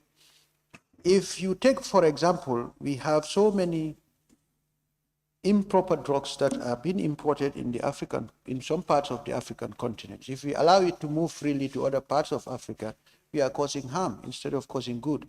So to secure the opportunity of free movement of goods and services, there should be some other conditions that are to be put into it to secure the quality and the standards that Africans also need to survive. It is not, let's also take note that this continent is not a dump site for other businesses. We've witnessed so many shortfalls that were made within the business. And through your report, I've gone through it. There are other challenging factors in our continent that needs to be addressed by your own parliament, that is the Pan-African Parliament. That is our national securities. Our continental security is also a concern. And this continental security, in order to unify ourselves together as one people, there must be trust. And trust cannot be achieved without security. We all know our continent is now a threat to security. We are faced with many threats in terms of security, like terrorism, this illicit drug transportation, exportation and re-exportation, the piracy. I haven't seen your parliament, your session this time putting onto those areas that are almost a threat, a daily threat to our continent, and it has something to do with our trade. It has something to do with our stability. And we know the African continent is a very strategic continent. It's almost an island to all other continents, but it's been surrounded by, in the deserts, in the oceans, in the rainforests. We are seeing there are resolutions put on the DRC Congo, the war on DRC Congo, but also the genesis of those wars are not being dealt with. And we all know bilateral relationship causes it. Interests, commercial interests are also the major causes, and it is caused by our own African people. We put our interests first before the continental interests. Our national and individual interests are here considered. So in calling up for a unified African continent, we need to be meaningful, and I think the Pan-African Parliament should take note of these issues in trying to make a proper presentation, to be able to sit over it for a session to discuss about these issues. Also, in the area of agriculture, I've seen our Gambian delegates elaborating on it. Thank you very much, Honorable Toure, for having made mention of that, and I think you are a member of that committee. Also, looking at the agricultural success in Africa, we need to look into it holistically by not looking into the successful part of the African continent that has succeeded in it. How do they succeed in it? But in our subsistence way of farming, what is lacking and what tools do we need to make sure that those agricultural sector in the continent are consolidated to make up a successful agricultural. This would also link to the concerns that the honorable member for Central Badibu said, that trade, our raw materials, our resources, we should not be limited to the usage of our resources in order to make our businesses successful. Yes, we tend to give out all our resources to a third party. This is why we did not own our natural resources. If you look into the growing economies, big economies that are coming into Africa, they're showing interest. Now, if those type of economies are being held in another part, and then you expect an African integration to come in, that a free movement or a free transaction, free movement of services between African continents, you don't want to deal with. We know how divided we are in the continent. So in trying to bring back our agricultural sector to Africanize it, so that Africans themselves will feel it, we need another approach, different from the approach that we are taking, and we want to make it a general approach that people should take to be able to unify Africa. It cannot. So it also requires another study to make sure that we accept it as Africans, and then we adopt it to live over it for a successful continent. In also looking into the honorable member for Upper Salom, he has submitted that there should be a common language in order to make our businesses run through. It is something that is doable, but I think it should be sliced back into a regional language, because I would imagine if the South African language, the Zulu language, is to come up to be the national language that we will do in terms of population. If we are to vote over it, our West African sub-region would find it difficult to place in a language. So I don't know, what did he mean about this, that this language is, there must be a common language. Should there be a list of common languages that we would be adopting in our businesses, and what signs are we going to use, and how long would it take us to succeed into it. But in a nutshell, I'm just trying to put it as it is, that in order for Africans to be what we want to be, we have to be very strong. We have to be people that believe in ourselves, and I think the Gambian delegation have proven that Gambia can be one of those that will initiate it and make it successful. And that for Africans to succeed in the free movements of goods and services, I think this parliament, this PAP, should look into how Africans also re-import goods into African continent, to how some other African economies import goods in the African continent and then re-export them within the African continent. This is also causing a very big problem, a very big disagreement within the African economy. For instance, we are accusing our neighboring countries for not allowing our re-imported goods getting into their countries. Maybe they are not up to their standards. We have to be very fair. We have to be very fair. Looking into the chicken legs that we are importing in the Gambia, and they are spread all over our markets. In some other African countries, they will not allow that one go into their people. So can't we look into our importation quality? So this is the example I'm trying to put before people. Before we accuse our neighboring countries or other countries that are getting in that they are reluctant, they are not cooperative in the free trade, what goods are we giving them? And how are we giving them? Why should we allow those goods to come through here into Africa? We should either help African continents to preserve and then protect, secure our consumers than to expose them to other effects. Like the honorable member for Upper Salem said, we are allowing too much polluted goods and services that are getting into our continent to harm us. So in order to do that, we also should not be looking into our individual interests. We should take it into a holistic approach to make sure that everybody benefits it successfully. We need a qualified Africa, but not a quantified Africa. And on that note, Honorable Speaker, I beg to take my seat, and I finally thank the committee for their able representation. Thank you. Thank you, member for Combo East. I now invite the member for Jara West. The member for Jara West. Thank you very much, Honorable Speaker, for giving me the floor. Let me first of all thank the PAP delegation for their wonderful report, starting from the head of the delegation to the entire membership of the PAP. We are proud of you. By going through your report, we know that we have good representatives at the PAP Parliament, that is the Pan-African Parliament. Also, by going through the report, I am very happy, but I also want to encourage or to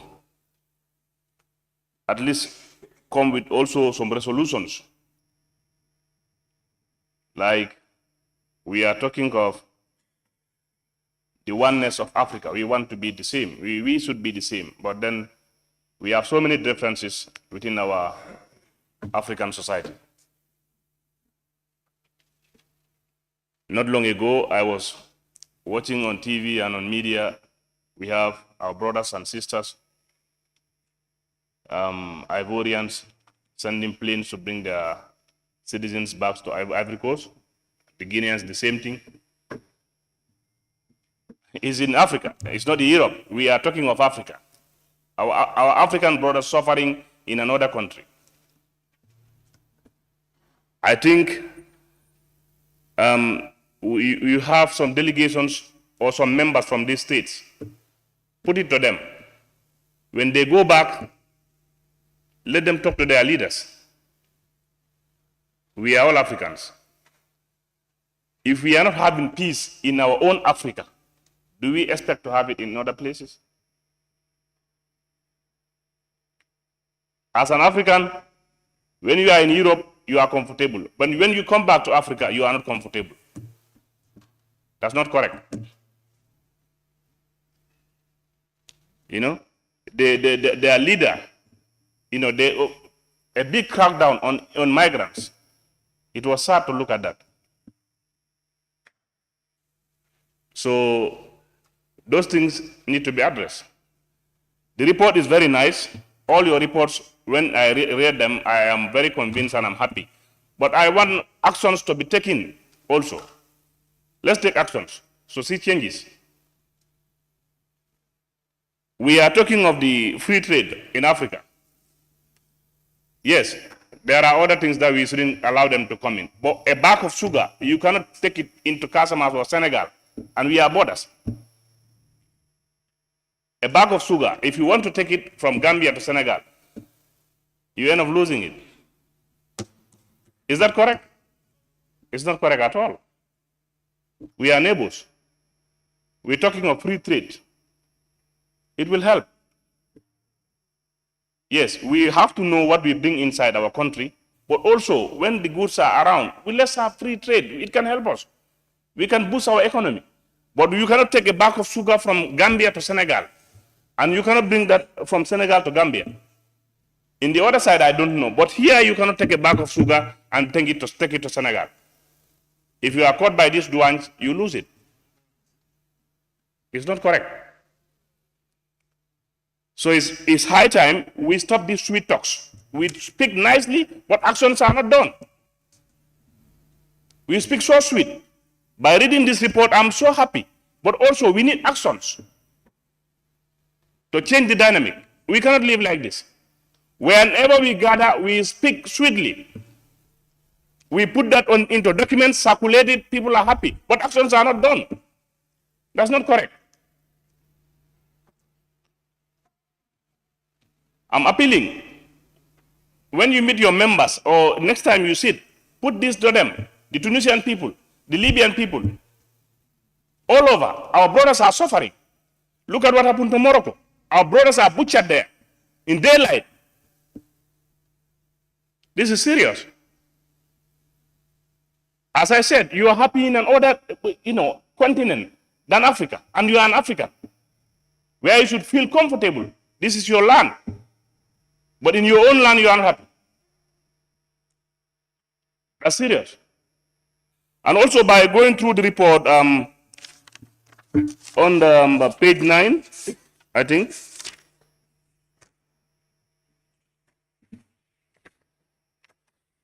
Yes, page 9.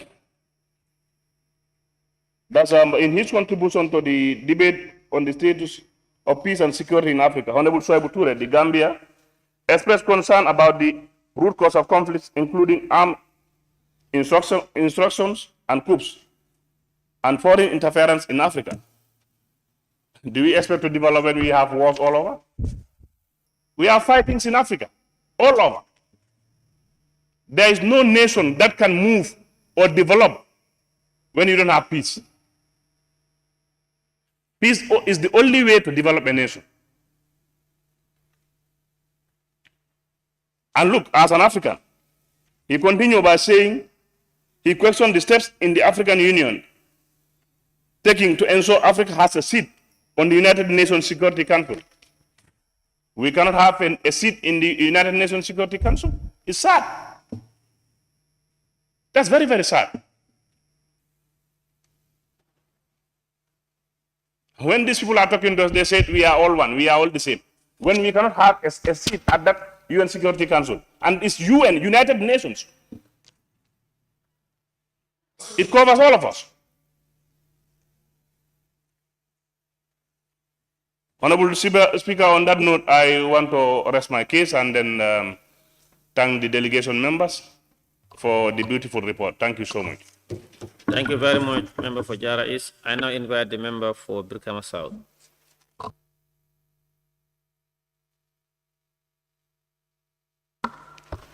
Thank you very much, Honorable Speaker. First of all, I want to seize this opportunity and thank the authority for coming out with such a wonderful delegation. I think they are very strategic in formulating the Pan-African Parliament. The members are really living up to expectation. And I thank the delegation and the entire team for effectively participating in the activities of the Pan-African Parliament. And I know when you come to attendance, you are doing extremely well. We really appreciate, and we believe that you are really raising the flag of the Gambia. From there, in going through the content of the letter, I don't intend to take much of your time, but I have few areas that I want the mover of the motion, the head of the delegation, to make some emphasis. Like you look at the area where Honorable Maimuna Sise the Gambia emphasized the issue of Malabo Protocol to be rectified by all members so as to avoid the unconstitutional changes. I think this is a very important area. And if you look at it critically, I think in the entire Africa, the most vulnerable region is West Africa. The unconstitutional changes of government in West Africa is too much. And I'm a little bit worried about your relationship to ECOWAS that are meeting year in, year out. And up till today, they are unable to rectify this issue of term limit in order to avoid the unconstitutional changes of West Africa. As alluded by Honorable Sao, the causes of these unconstitutional changes are many, ranging from corruption, overstaying, and you mean a whole lot of it. These are issues whereby we want to know your relationship. How can you engage them to make sure that this is embedded in our term limit? And going forward, there is another emphasis coming from your end, the issue of local language. If you go to East Africa, you'll be enticed with the level of Swahili spoken by almost all the West African countries. Trying to even adopt it as a medium of communication officially in their area. I think if that also can be replicated here. Going forward, I was very much aware with the motion you move. The chair, particularly the sanction on Zimbabwe by Western powers. These are issues. So like, I want to believe ECOWAS has been, Pan-African Parliament has been in existence for 21 years. And I know there were a lot of healthy debate that has been going on. What is the trajectory in meeting the positioning Africa in 2063? How are you in achieving that? Because that is very key. If we are able to have a continental president with a cabinet, a continental parliament, a continental territorial integrity, country to country bilateral, especially Africa and outside, would have been minimized. So the issue of free movement of persons and services and goods within member states will become a reality. So this positioning is very important, and we are getting closer. What stage are you? Because it cannot be like business as usual, coming here, talking, going there, making a lot of healthy debate, no resolution in order to push the African government to make sure that this is attained. I think that is something that actually we have to look at that one. So I want you to give us an update about, are you directly on track in positioning Africa? That's my question. On that note, I want to thank you for a job well done and ably participating in all the debates, and they are very healthy. We really, I am very much confident that we have a team, and I thank the authority for empaneling such a team. Thank you so much. Thank you very much. Now I recognize the member for Wule East.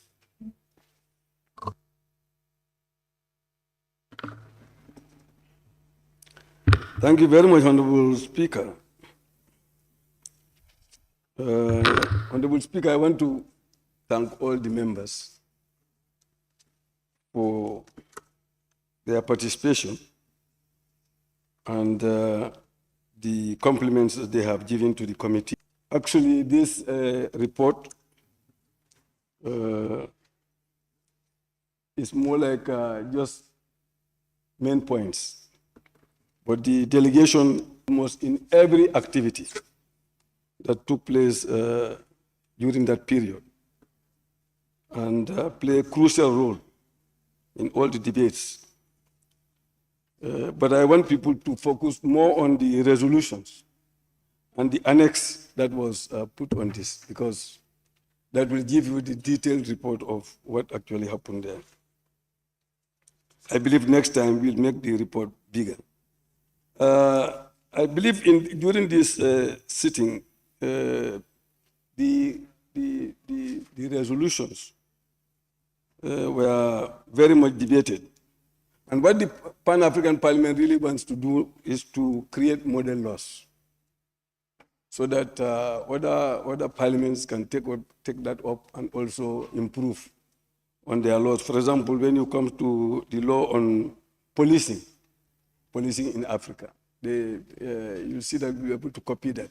What happened is that the laws we had, many of us, were colonial laws. And now we want to make them progressive. And therefore, even the structures are not in place. If you, for example, say you should not put a man and woman in the same cell or keep them in the same place, but you don't have the structures, then you know that even if you make a law, that is going to be very difficult for the police to implement that. So, and so on and so forth. So elimination of harmful practices was also something that we are working on, especially my committee, because that is related to albinism. It is not a big problem in Gambia, but in other countries, for example, in Tanzania, it's a very big problem there. It's like an albino is gold. They will do everything to capture the albino and kill the person or cut the person's parts. You know, some even use it for fishing. They believe in everything. That if you cut his part, you know, and then you go and throw it to the fish, you catch a lot of bomber fish, that type of bomber harvest. That's a very serious. Disability also, we are lucky that most of the things that we are dealing with at the Pan-African Parliament, Gambia has succeeded in doing them. Because the Malabo Protocol, which is a big debate there, the Gambia has actually ratified that. We've ratified that in this parliament. And the AFCETA, the Africa Pre-Continental, is also ratified here by the 5th parliament. So we've gone very far, but all the same, there are a few protocols that are left. I think our next report will bring that, which we'll have to follow the government to do some advocacy for them to also bring that so that we can, you have them. Okay, good. For example, model law on statelessness. There should not be anybody in Africa who will not belong to a state. You know, we should be able to solve that problem. So we are coming up with a model law by the Pan-African Parliament to ensure that, you know, that does not happen. On cooperatives, cooperatives is also one area to eradicate poverty. You know what the teachers' union is doing. How many people go there and take loans and solve their problems? So if we have that type of cooperative everywhere and they are being regulated properly, you will see the development will become quite fast. I've said somebody has mentioned it. That is also helping the African continent to be integrated, more and more to be integrated. It's not to bring goods from China and then export them to somewhere, but it's to ensure that Gambia produces its own goods and then turn them into finished products and then transport them, you know, take it to other countries in Africa so that we have internal trade within Africa. And internal trade within Africa will definitely help the African economy to go up and will create more jobs and so on. So that was the idea. And that has gone far. But the Malabo Protocol is really handling that. But many people, many countries have actually signed the Malabo Protocol, but we are still less. Once we get that number, then you see that we'll be able to start. We don't have to say that we must get all the structures in place to be able to do that. Once we get the right number, then we'll be able to start. And through that, you know, structures will be able to also follow. Security, somebody mentioned that. Security was really discussed. Because like I said there, you know, you have the Security Council, but Gambia, Africa does not have a seat. And other countries will come and sit down and decide what they should do in Africa. And they will approve it and they will come. That's what happened to Libya. They came and destroyed the whole of Libya. without the input of the Africans. You know, we had no say. They just decided there and they came with their bombs and they do everything. They destroy everything and kill. Over 60,000 civilians were killed in Libya during that period. And the fighting is still going on there. It's not finished. Nothing because of the outsiders. So we must emphasize that that must stop. We cannot continue to accept that. So I believe that Honorable the head of delegation, I think they should pick that up to ensure that every time the Pan-African Parliament delegate goes, not only that we deal with committee meetings, we are always having plenaries as well. So we need a secretary all the time to go with us so that we're able to capture as many things as possible, like this one. Language, somebody mentioned, that was my last observation, I think. Language will be gradual. Because what the AU has done, because I attended one AU conference on languages in Dhaka. What they have done is they have static languages. And they will look at a language which has diverse speakers. And they will pick that language as the language of the region.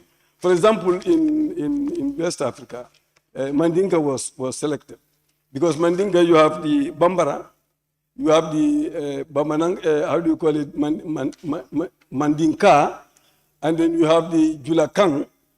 Yes, Julakang. So it's four dialects of Mandinka, and they are spoken across West Africa. So that language is being promoted by the linguists in West Africa, and we are part of it. We are working very hard. CDI is part of it to ensure that a standard orthography is developed for the Mandinka so that it will be widespread. Even in Nigeria, you have Mandinka speaking. Ghana, you have Mandinka speaking. So it's widespread. So that is one language, and Pular is also one of those languages that is identified. So I just want to thank everybody for giving us your listening ears. We'll continue to promise you that we'll continue to do harder and harder work at the Pan-African Parliament. Thank you so much for your time.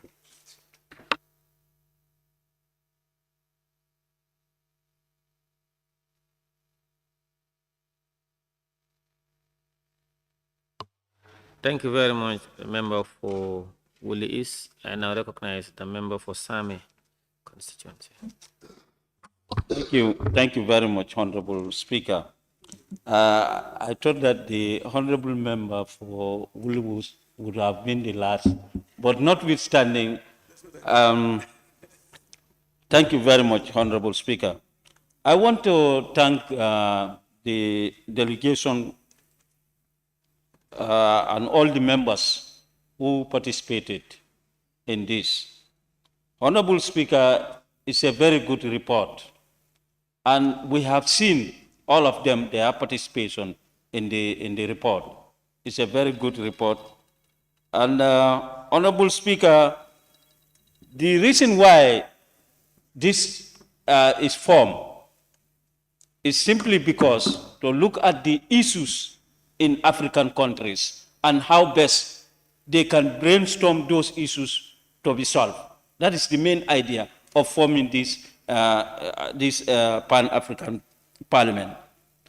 Honorable Speaker, when we look at the report, they talk about agriculture. And we all know that any country, especially African countries, if we want African countries to move, we must put all our resources in agriculture. For the simple fact that food is number one. When there is no food, there will be no peace in African countries. So, for us to look at that is a very important thing. And when you look at the report also, they talk about the roles of members as a National Assembly members. Their roles is to allocate resources, as it is mentioned, represent, and oversight. Honorable Speaker, when you look at the report, they also talk about communication. How best African countries can communicate to each other.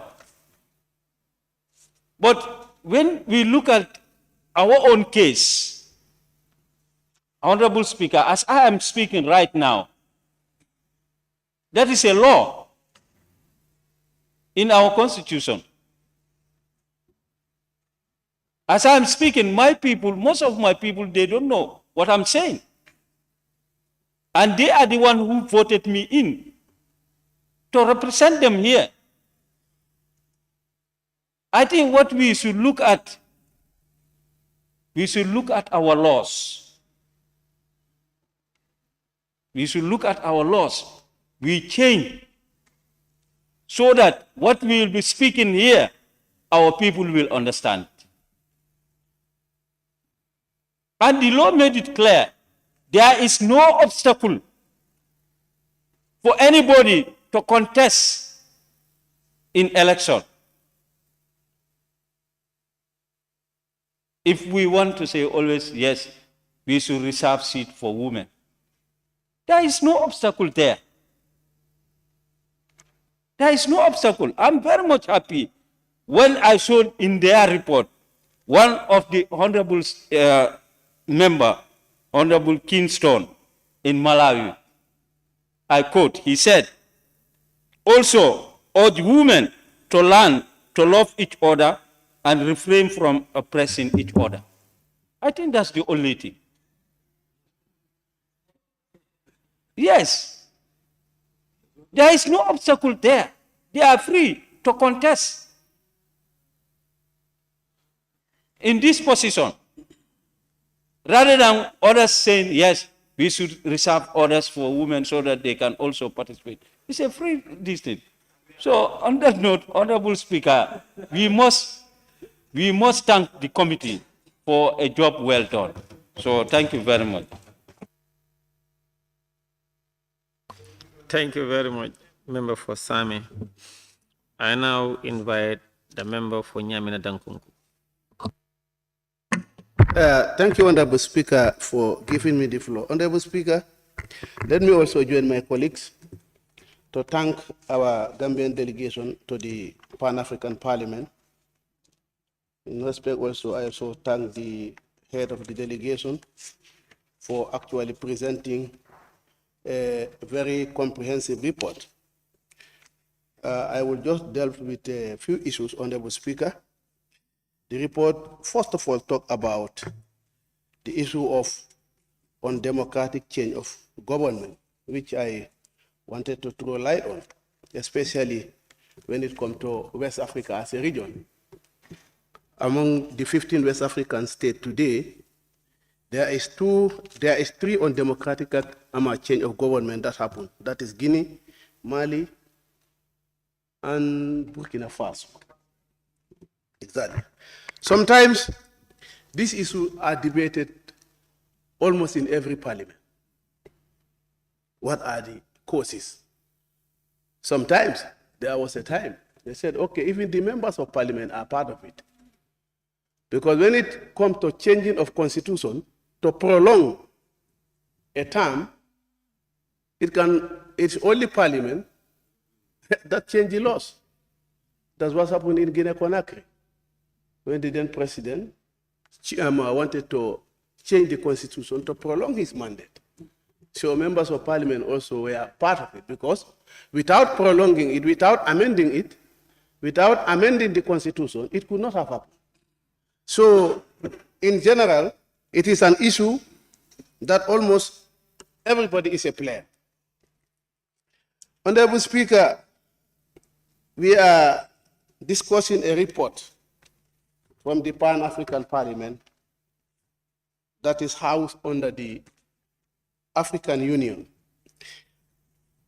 The head of the delegation made a very important motion, again with a resolution. But I wanted to ask a question with regard of that that question. Honorable Member, the Parliament, the Pan-African Parliament have done justice, and then a motion is moved by yourself to lift the economic sanction that is put on Zimbabwe And then Zimbabwe is part of the African Union, 54 countries, I believe. What is the position of the African Union? Honorable Speaker, no wonder I believe the African Union will be keeping quiet. Because before I left the Pan-African Parliament, the budget of the Pan-African Parliament almost is funded by these people. Yes, the AU as an organ. Almost its entire budget is funded by the Europeans. So anything they want to do, they will do it. Because without them, the institution cannot move. This is why they are sitting down there, imposing a sanction on a sister country. We are keeping quiet. It's only the parliamentarians who are speaking. I think this motion could have come from the from the AU itself, from the African Union, then to the. Can I observe you? Yeah, it's not a problem. No, I want to observe my senior now. Yes, I think, Honorable Member of Nyamena, I think there is a point of correction in your statement. I don't think PAP was fully funded by European Union. I didn't say that. I say almost. There is a qualifier, almost. No, in fact, that is wrong. You need to withdraw that. It's not. Anyway. Almost is on the high side. That would be maybe the member, the mover will come to that. But we are all there. And then this is what is happening. This is why they are keeping quiet. They are keeping quiet on this thing. They can't talk. Because if they talk, they don't have funding. This is what is happening. Honorable Speaker, when it comes to Africa as a nation, we need to be very serious. Imagine the PAP, Pan-African Parliament. The parliament is in South Africa for 21 years. Until today, they are renting their premises. As a regional parliament, continental parliament, until today, they can't have a house for themselves, but they are still renting. And then this is the place where the continental body come and then sit down and discuss about it. All these things depict how serious we are as a continent. Not only the Pan-African Parliament, even the ECOWAS Parliament. Until today, they are renting. So sometimes when you discuss about Africa, you feel sigh or shame of yourself. Honorable Speaker, Africa. We are blessed with a lot of resources. A lot of resources. And you see now what is happening. Recently, you see Macron touring Africa. You see Putin inviting Africa. You see the first secretary of the United States also was touring Africa. You see China touring Africa. Are they coming here for nothing? They are not coming here for nothing. They are coming here for something. This tells you how blessed our continent is. But are we thinking as a continental body how we can develop Africa? It's a problem. You go to all these international conferences. If you go there without an interpreter, you will come out from that meeting without knowing anything. If you're at the Pan-African Parliament, if you go there, you must carry an interpreter before you can at least get a content of that meeting. The same thing at ECOWAS. This is related to what he mentioned in the report, to have a common language. And we say, let us have a free trade, African free trade. When we cannot communicate, how can we do the business? It's serious. Honorable Speaker, I think this were one of the few issues that I just wanted to add on the report. Honorable members, I thank you very much. Actually, your report is very impressive because all what you discuss actually is accompanied with a resolution. So that tells how committed you are to what you have deliberated. Thank you very much. Thank you very much, member for Nyamina Dankuku. I now invite the member for Banjul Central to take the floor.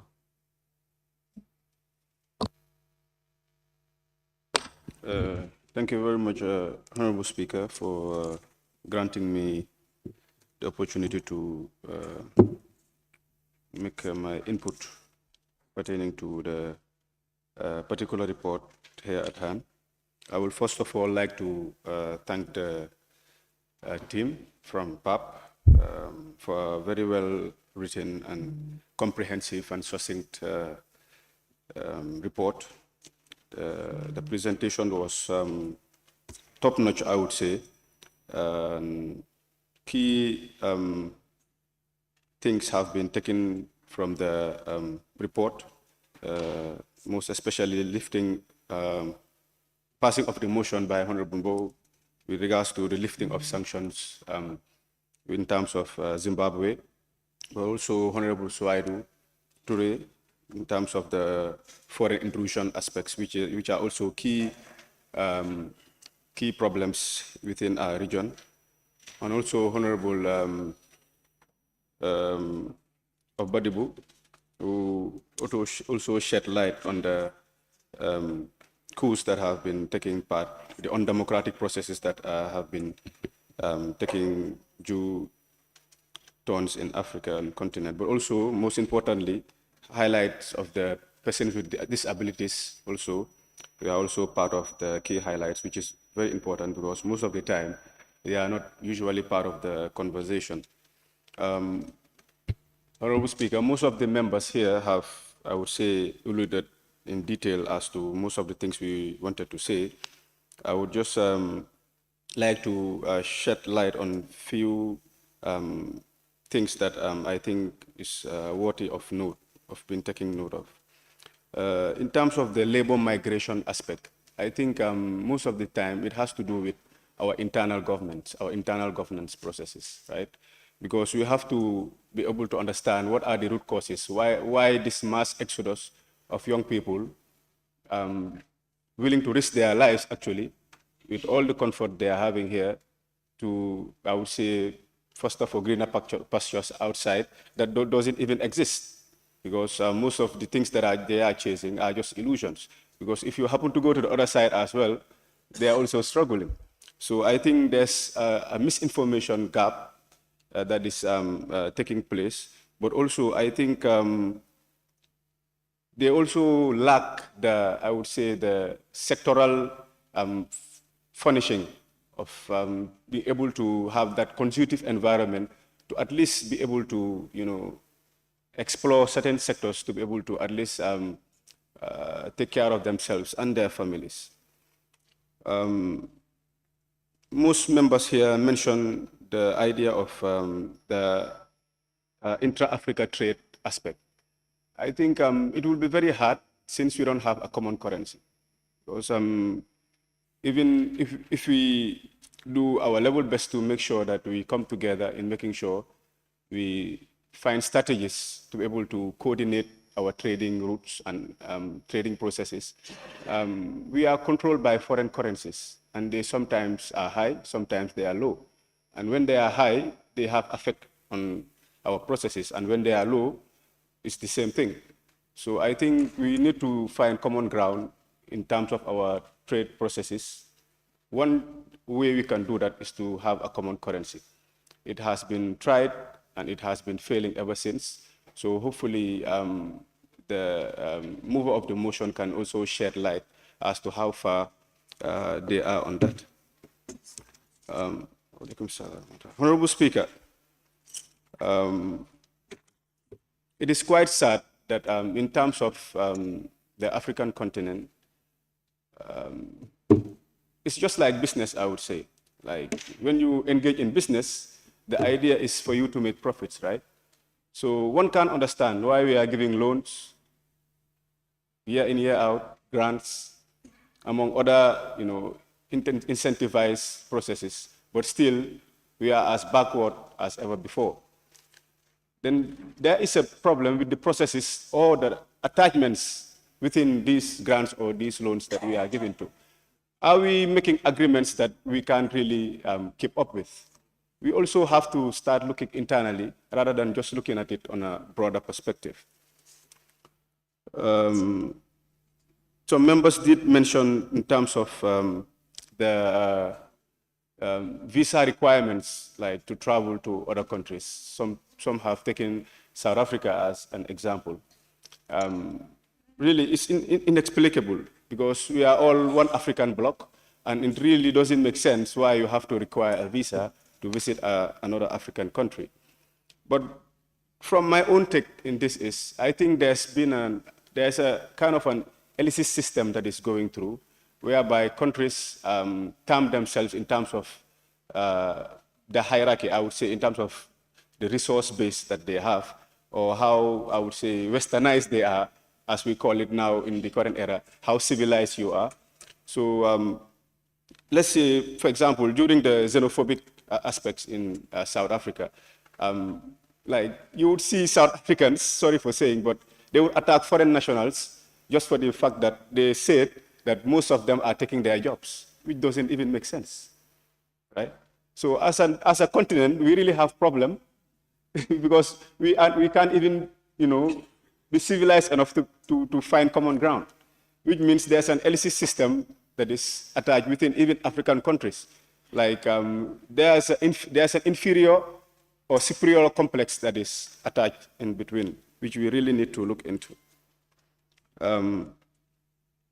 I would take an example from Nelson Mandela. During an interview, he was asked a question why he was supporting Cuba. And one of his answers in an excerpt, he said, when apartheid was taking place, I didn't see the United States, I didn't see the UK, I didn't see anybody. And these were part of the oppressing bodies. I only saw Cuba. Cuba came to our aid. So as far as I'm concerned, and I'm alive, when Cuba comes calling, I will definitely answer to that call. So I think these are exemplary bodies that African leaders should take examples from. Honorable member for Nyamena did make mention of that. It is only the African continent that you will see, you will hear a Russia-Africa summit, a China-Africa summit, you would hear a US-Africa summit, whereby all African leaders will be gathered to attend a summit called off by a single leader. Africa being the largest continent with the largest resources available, we will go to answer to a certain leader just to see exactly, like we say, just to dogo in our local languages. It is quite sad when we have all the resources available. And recently, I even saw a post whereby I don't know what the name of the female, leader was, but she was the only one that was reluctant to enter a bus. I think it was in Britain. All the African leaders were put into a single bus. Yes, into a single bus to be taken to their seats or something like that. And it kind of caused controversy. And she was reluctant, and she was even given a private, I would say, car to the particular venue. So these are the type of strong leaders we need in this continent who will stand up for themselves. Honorable Speaker,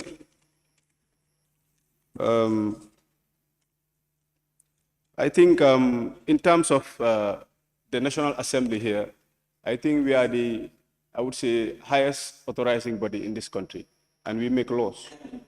And the laws we make, also, we always have to be mindful as to upholding our values within the laws that we make. It's very important. What scares me sometimes is we just take whatever we are bought, anything that's bought here, we just take it up as it is.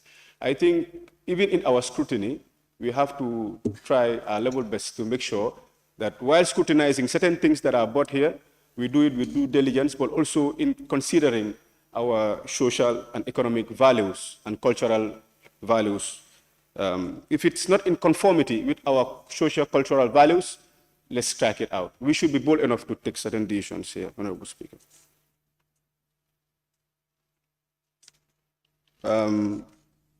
I think this is more of a question to the mover of the motion, I would say. Yes, Honorable Member did make mention of, I think, us not having a seat in the UN Security Council, which is quite sad, Africa being the largest continent and not having a seat in the UN Security Council is quite sad. But also, it has to be made known that even in the G20, I think some of the African leaders have been advocating that for the G20, at least for Africa to have at least a seat, that is the entire African continent, to have a leader who represent them in the G20, to have a seat. So these are all things that we've been deprived of in terms of the geopolitical spectrum. And basically, we are just playing a role, but really we are not part of the decision makers, and that's the reality. Also, this finally, just to break things down, a whole member made mention of the resource aspect. Exactly, how is PAP resourced, Honorable Mbow? Yeah, I would like you to shed light on that. Exactly, the resource aspect, like the resource derivation from PAP. Where do they actually get their funding from, or is it a part funding? That we would like to know.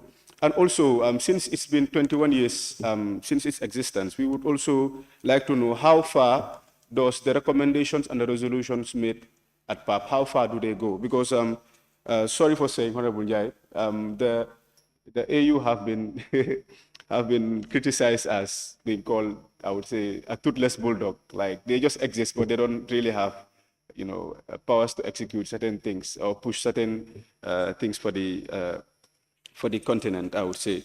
So where does PAP stand in this in terms of the recommendations, and how forthcoming are the implementation processes pertaining to the resolutions that are made? So on that note, Honorable Speaker. Thank you. Member for Central Badibu, you have the floor. Thank you, Speaker. I have a short intervention. I know my chairperson or the head of delegation will take care of some of the issues. I just want to throw a short light in the history of PAP, how PAP came all the long way from 2004 by Article 17 of the Constitutive Act. Now, PAP, some might think that it's a legislative arm. Yes, but we are not full-fledged legislative arm. We cannot make laws. We have our challenges, we have our limitations. I know the hopes are high in the continent. Everybody wants to see things done rapidly for us to become an independent continent, but there are challenges. Now, somebody made mention of the incident that happened in Morocco. It was condemned at the Youth Caucus, and that warranted for the youths to converge in Morocco to discuss other issues related to youth migration and youth in agriculture. So the other issue that Honorable Member, the member for Jara West, when he talks about Morocco, I was wondering, I'm not sure, is Morocco Tunisia? I'm not sure. He was saying Morocco.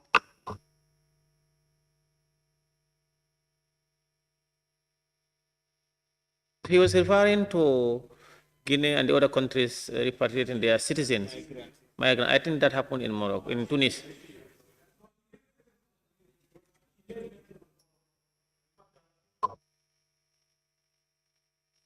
There are a lot of abuses to the young people that are happening in the continent. It's not limited to Morocco. Even South Africa, it was mentioned, xenophobia, you know, attacking other countries, you know, other nationals.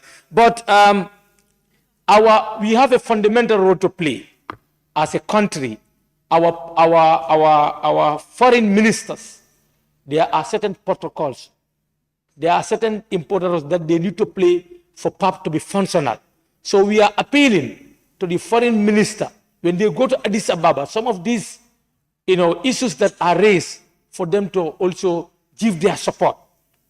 If they give their support to it, then we can also be functional at the PAP level. At the PAP level, our hands are tied. We are not a full-fledged legislative arm. PAP is the third arm of AU. We are directly under AU, and most of the fundings, greater part of the funding comes from AU. Our countries contributed a lot because some of these countries to send delegations to this continental parliament becomes an issue. But we have to thank the Office of the Clerk to make sure that every session Gambia attends it. But we have a challenge still to the secretaries. We want our every trip to have a secretary who will be taking notes, because we cannot be listening and be taking all kinds of notes. So at least delegation need a support staff. Noted, huh? Thank you. Thank you very much. Now, member for Fonyi Jaro. Thank you very much, Honorable Speaker. I think the speakers who spoke before me have said a lot of things, but I also need to add a voice, maybe to make it very stronger. When we say Pan-Africa, I think it is all about African affairs. But Africa is almost maybe the second largest continent in the world. But it is a very sad continent because we don't believe in ourselves. With all the availability of resources, Africa has to still depend on the West for its governance and for its laws. Like, I'll go back to, allow me to quote what Honorable Suleiman Saho said, that the Gambia identified bad governance and corruption as a cause of conflict in Africa. Is Africa definitely protecting its resources? I would say no. If Africa protecting its people, I would say no. The little resources that we have is always been abused through what corruption and mismanagement. Unless we came to avoid what we call military takeovers, because we are always saying that we need democracy in Africa. But democracy is dictated by respecting the people and then protecting the people and protecting the resources to benefit everyone, not few individuals taking the resources to be theirs. And we look at what happened to Zimbabwe. You know, sometimes when I speak, people think that probably I'm defending someone. But for me, I prefer the people that Western government call dictators. Because Robert Mugabe was described to be the best president, but he was given the name dictatorship when he started land reforms to benefit his own people. Now they said everything against him because of why he was standing for his people. As long as our leaders don't stand for our people, Africans will continue to suffer for the Western world. This is the problem that we are facing. You look at today, even in the Gambia, you look at our unemployment. It is going up 41. You look at our illegal migration. People have been deported. The youngsters have been deported back to the country. And we are not creating jobs for them. If we are creating, we are not moving at a faster rate. So Africa is definitely suffering. We are not who we say we are. We have one law, but we don't use one law for every country. We use bigger countries are bullying smaller nations. We have to have one law for every country. Now you look at even the Gambia and Senegal, if I use that as an example, even the number of vehicles that enter Senegal is controlled. Senegal can bring any number of vehicles into this country without any control. You can take a cup of sugar to Senegal, they'll take it away from you. Senegal can bring tons of bags of sugars to this country without any control. And we say still now we are saying we are one. It's time now we practice what we preach during our conferences. We cannot go and attend conferences where we are paid per diems, we prepare good laws there, and then when we come back, we don't implement them. And then we continue talking in the 21st century, Africa still now. All what we are discussing, as long as we do not change attitude, we will continue to suffer in the hands of the Western world. We have to believe in ourselves to move the African continent to a level that will benefit every one of us. And then we don't have to sit down to elect people into office who will at the end become the puppets of the Western world.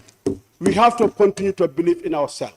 We have to protect our resources to benefit our people.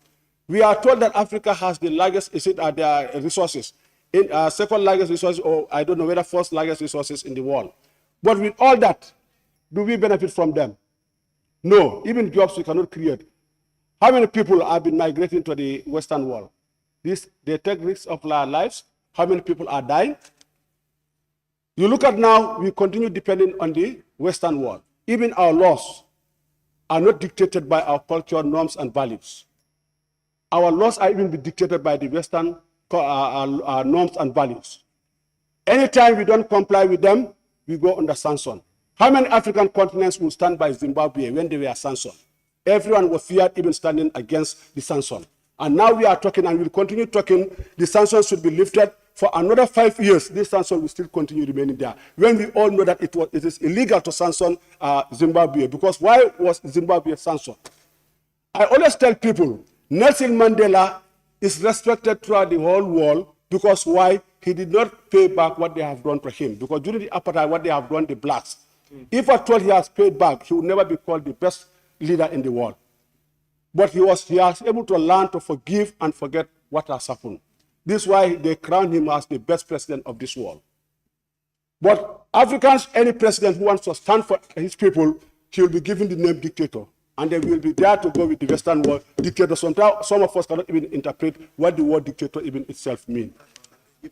This is the problem that we have. We have to really believe in ourselves to defend this continent, to defend this country, to move forward. And the example has to start by neighboring countries.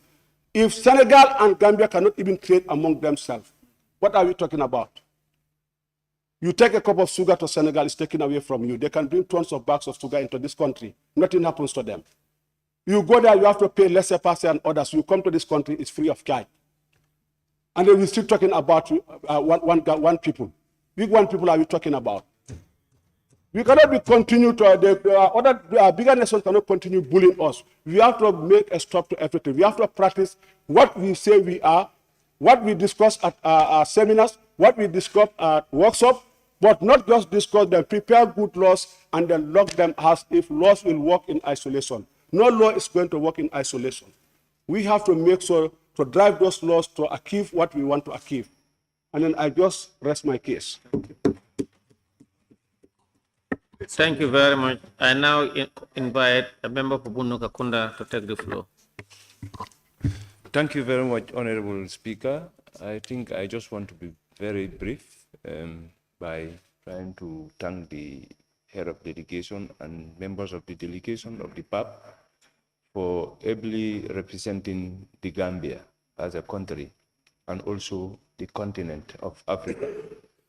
Basically, what I would just want to, say here is about, we always like to call ourselves, we are from Africa. Africa is the only continent where Africans always like to call themselves Africans.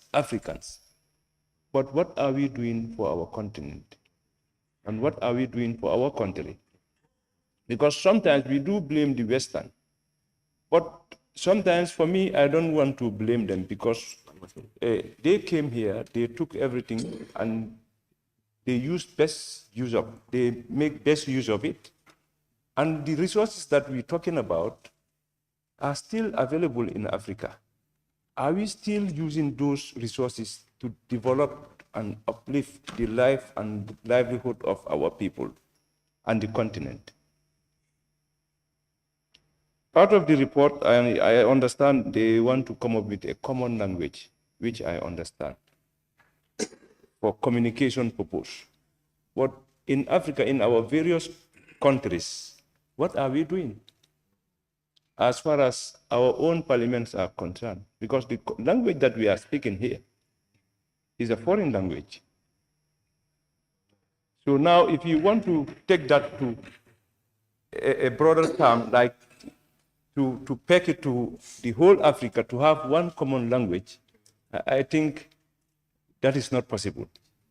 It's impossible. So the most important thing here is whatever we do at that international level, everything has to start from our own individual countries, wherein we can start promoting our own system, then collaborate and make things happen. So part of the resolutions that you pass, yes, these are very important resolutions, the three, like human rights and governance in Africa under the theme, on constitutional changes of government and what. These are things that are happening. But what is Africa doing, especially these international bodies doing, to ensure that these things are stopped? The rights of women. These are all things that we are advocating for so many years, and we will continue advocating for it. So the issue here is, as far as these delegations are concerned, definitely you really represent us. But whatever we do is about everything has to start from us. Africans, we need to work very hard and believe in ourselves. The European, they take advantage of whatever we call it of us, but definitely they are doing the right thing. When we talk about free movement of goods and service and people, for them they are doing it. In Europe, when you have Schengen visa, you can travel anywhere. So, but why we cannot also introduce that? When you come to service, like social service, they provide that. That one, in fact, when you go to Europe, they have the best. So in Africa, we should also do that as government, to provide certain services for our people. These are things that we should do, because the Europeans, we are all human beings. We all have 5 common sense. They make best use of those things, and we should also try to do the same thing. But at the end of the day, we will be blaming them. Europeans, they dictate us, they do this, because they play their card very well, and we can also do the same thing. So for that being the case, I just want to go further. I must thank Honorable Mbow for coming up with the motion, because the time he passed that motion, we were in Zimbabwe, I hope so. We were in Zimbabwe, and we were very proud to hear that. And, you know, and in fact, the Zimbabwe parliamentarians were very thankful of the Gambia, and we were very proud. So basically, whatever resolution we are doing, because resolutions are ongoing thing, but we try to ensure that those resolutions are put into practice. So on that note, Honorable Speaker, I thank you very much.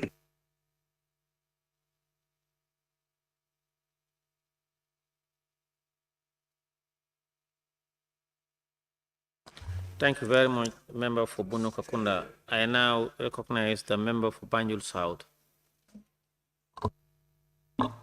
Thank you very much, Mr. Speaker. Mr. Speaker, I think I would commend the delegation for always laying down their reports. And I would call on to my delegation, the ECOWAS delegation, to also follow suit, because I think we should practice what we preach. Mr. Speaker, I would only focus on the gender aspects and women empowerment parts of this.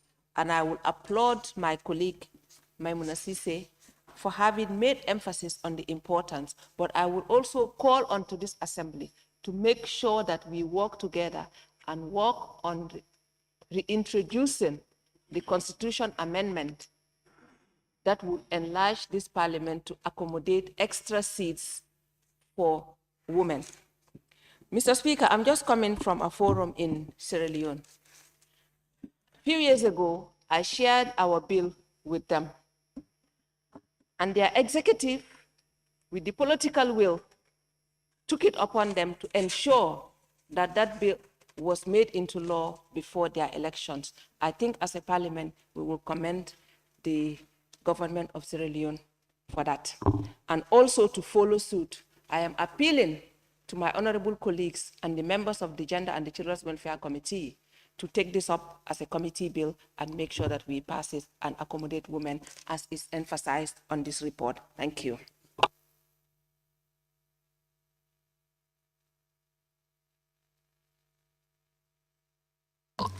Thank you very much, honorable members. May I now call upon the mover of the report to respond to issues raised and to end of the debate.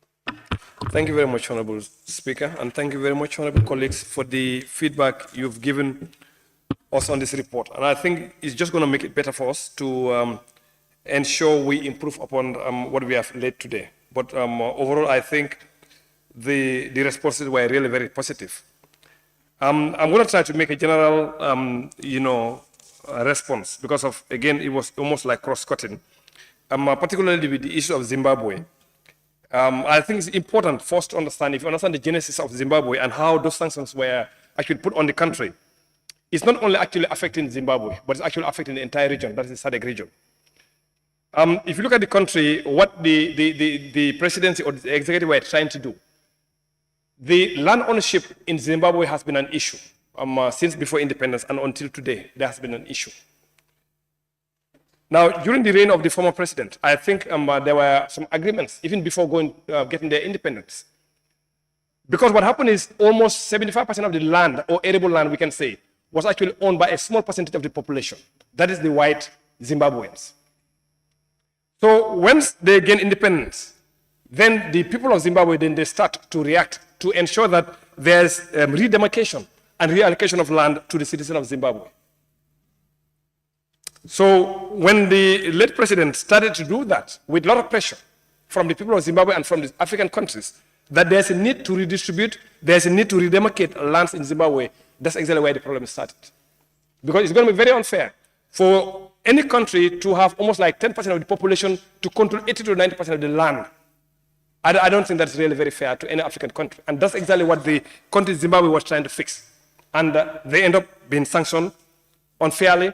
And those sanctions actually are affecting not only the country itself, but the region, the entire SADC region.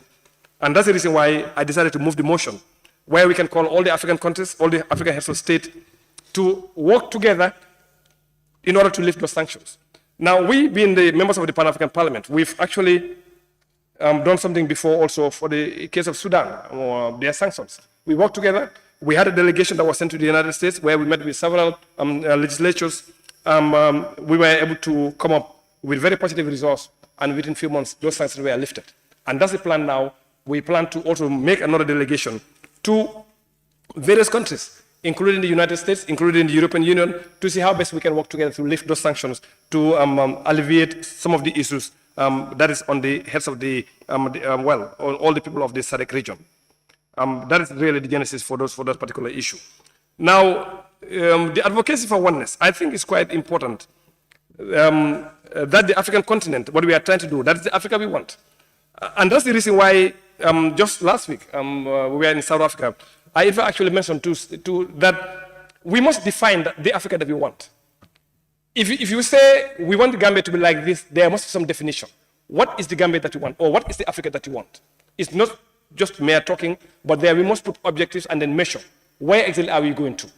Is it about sovereignty? Is it about the language? Is it about the resources that we actually share? What exactly are we trying to do for the Africa that we want? And I think once we have the clear definition of the Africa that we want, we'll be able to work together as one. Now, for the issue of the free movement of people, you know, we have the Malabo Protocol. We have the protocol to the treaty establishing the African Economic Community relating to the free movement of persons, rights of residence, and rights of establishment. This protocol has been signed by 32 African countries, but so far, only 4 have ratified and 4 have deposited. This is not seriousness. Because when the protocol was established, you see, everybody rushed to sign. Yes, we want free movement. We want free people. We want people to be free to establish themselves anywhere in Africa. 32 signed, but only 4 ratified. So for me, I don't see the seriousness, because again, the most difficult part was the signatory. Ratification is Parliament. So it's easy to bring those instruments to the Parliament and forget them ratified. So I'm going to ask the Committee on the Foreign Affairs to take a look at this particular protocol. We have signed. Gambia actually has signed, but we are yet to ratify. In fact, Gambia actually has signed since 2018. But the protocol is yet to be ratified by the Parliament. So the Committee on Foreign Affairs, I think we have them here. I think you can maybe take it further from us as the members of the Pan-African Parliament to ensure that the Ministry of Foreign Affairs brings the instruments to the Parliament, since he has already given his signature to this particular protocol to come to the Parliament for ratification.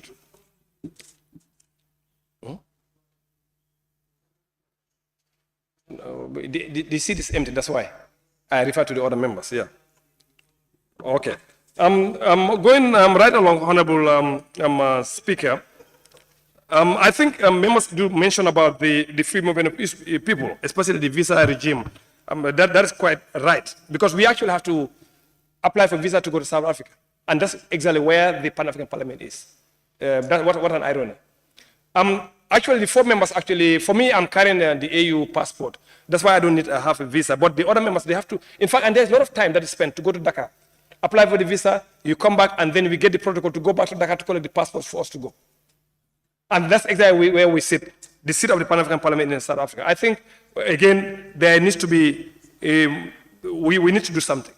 However, I can also say here that the South African government is ready to work with the Gambian government to ensure that they have visa waivers. And the Ministry of Foreign Affairs is in the picture, he's already aware. They've already given the, like a draft for the Gambia, the ministry to look at, and then sign or amend as they wish, and they are ready to grant free visas to diplomatic passport holders and service passport holders. So, and I think, again, the committee can take of that further with the Minister of Foreign Affairs, because, again, this is more than 1 year, but yet still the Gambia is yet to sign. The South African government is ready to provide free visa entries to Gambians that hold diplomatic and service passports, but we are yet to sign that. Now, the member for Combo East actually was talking about the loopholes in free trade. It's quite right. And again, that's the reason why, if you want to take sugar to Senegal, they will have to control. They have to control their economy. Senegal is a sovereign nation. So they have rules and regulations pertaining to imported items into their country. We have the same thing too. So if you want to take something that is not on their list for free movement, of course, they're going to have to question it. They may actually have to take it. But let's remember, basalt, iron, etc. also is being imported from Senegal all the way to Gambia.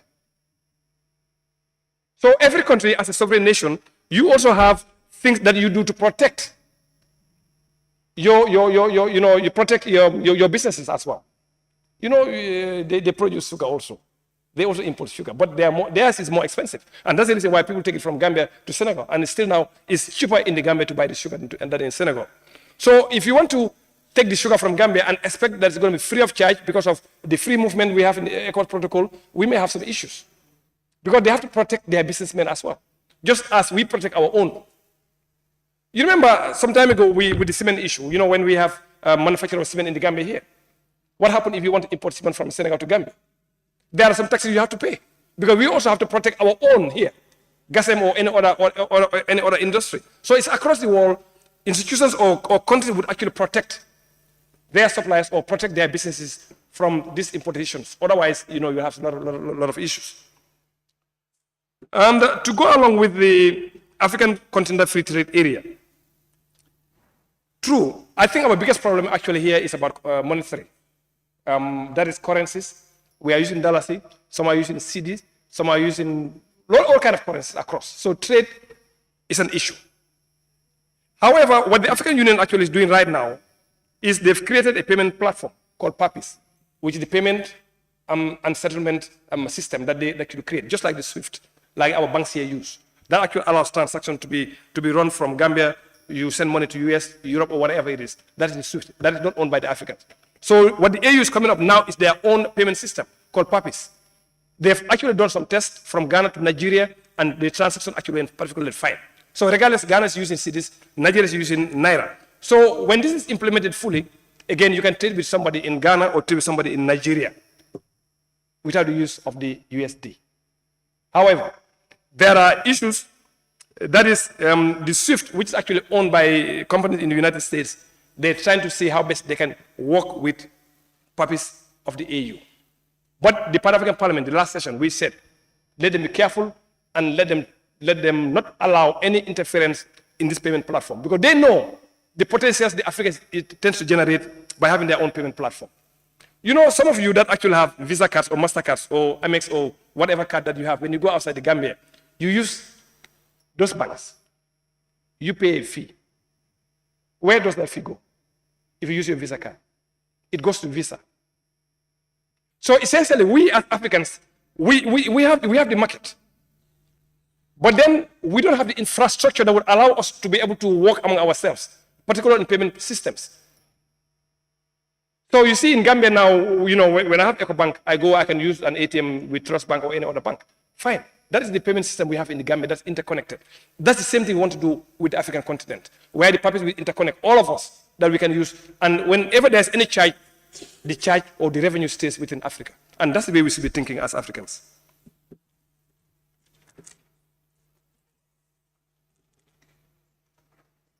Now, I think also another member also mentioned about the budget of the AU.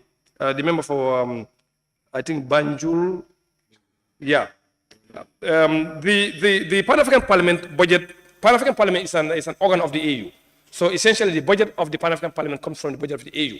And the AU's budget also is a contribution of member states that makes the AU work. However, the member for Dankunku actually was right in a way. Because the last time we checked, almost 40% of the budget of the AU does not come from African countries. It comes from somewhere else. So which means, like they say, so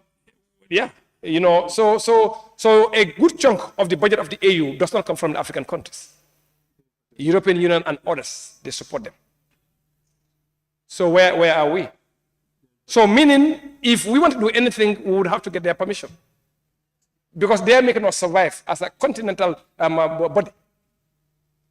At the level of the Pan-African Parliament, most of the projects that we actually do is supported by the European Union at our parliament. So the member is actually right. Maybe the percentage was too high, but I can tell you, if more than 40% of the budget of the AU, the last time we were told in the parliament, that is supported by other countries, not African countries. And you expect them just to do it free of charge like that. No. There's something behind the scenes. So I think we need to get ourselves together to ensure that we fund the AU on our own, so that the AU can also fund the Pan-African Parliament, that we're able to do their job properly.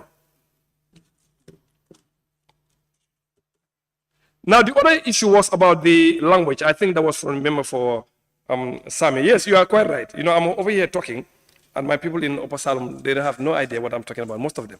They have no idea what I'm talking about. And I think that's something we need to change as a parliament. But I think our Constitution, Section 105, is also very clear that the language that's going to be used in the parliament here is that of the English language or any other language done by an act of parliament. So the ball is in our hands. If you want to change that, come on, let's go.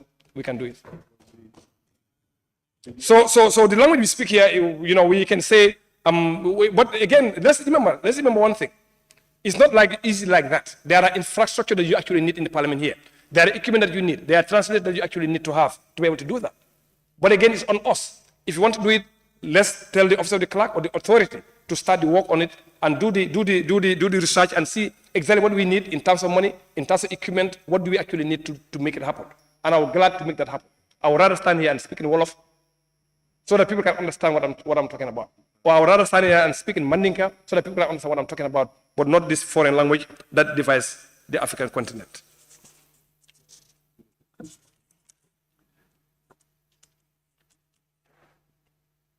Now, the other area I think that we would like to mention, it goes to the Committee on Foreign Affairs. Gambia actually has signed a lot of conventions at the AU, but they're yet to ratify them. And I think it's important that the committee also engages the ministry to get hands on those conventions that were signed by the Gambia willingly, and for those to be brought to Parliament. And I remember also another one, I've already mentioned one. There's another one also on the African Union Convention on Cybersecurity and Personal Data Protection that was signed last December. So that needs to come to the Parliament also here for ratification. Now, the last one I'm going to talk about also is about the protocol on the Malabo Protocol we are talking about. There are different Malabo protocols, but the one in particular is the one relating to the Pan-African Parliament. What this protocol is trying to do is to have a continental parliament that will legislate. Right now, we cannot legislate. Right now, we are just an advisory body to the AU. So essentially, we make model laws that countries can use. Like we have one model law that we did the last time on policy, which actually I've shared in the group right now, so that countries actually can use. But we need to get further to that, because Pan-African Parliament is now 21 years. And the original text, if you look at it, they wanted to make it a continental parliament where they will make laws for the African continent. but countries are still not willing to sign that protocol. As of today, only 22 countries actually have signed, 14 actually have ratified. And we need to have, a big chunk, which is a simple majority of the African countries to be able to have that protocol. So Gambia actually has signed, but a big number of countries actually are yet to sign. And West Africa, I can also say that West Africa actually is leading this signature and ratification. Most of them came from West Africa. So once we have this, then you can have a continental parliament that will actually oversee the budget of the African Union. You know, first as a parliament, when we look at the budget of the AU, we only talk, we debate, and then that's it. They go back and do whatever they want to do. Because the parliament itself is an advisory body. It doesn't play oversight on the AU, even though that's the mandate or that's what it's supposed to have. But countries, still now, we don't have that. So I think now all of us as a parliament, for Gambia actually has signed. Maybe we also need to engage our Minister of Foreign Affairs to see also for him to do lobbying. Because it's important that we play an oversight on the African Union, just like we do on our own executive here.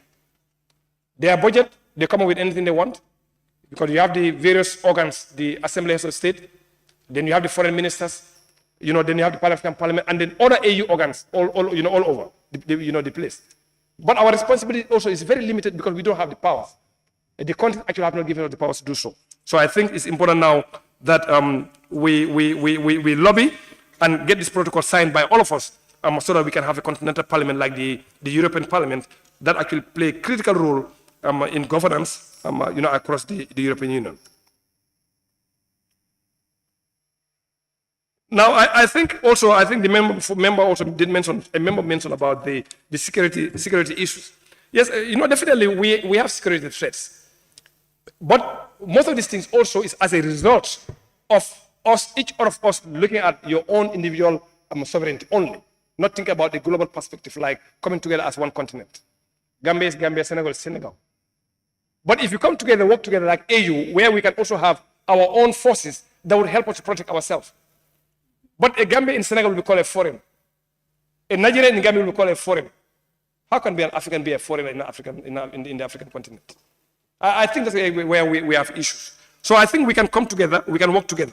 But one of the most important things for us to ratify the legal instruments that would allow us to move freely, that would allow us to, to work together, and that would allow us to establish ourselves wherever we want in the continent. And unless and until that is done, we may find it very difficult to have one Africa and also to have one voice. Now, the last thing I'm going to talk about, Honorable Speaker, is about the issue of language.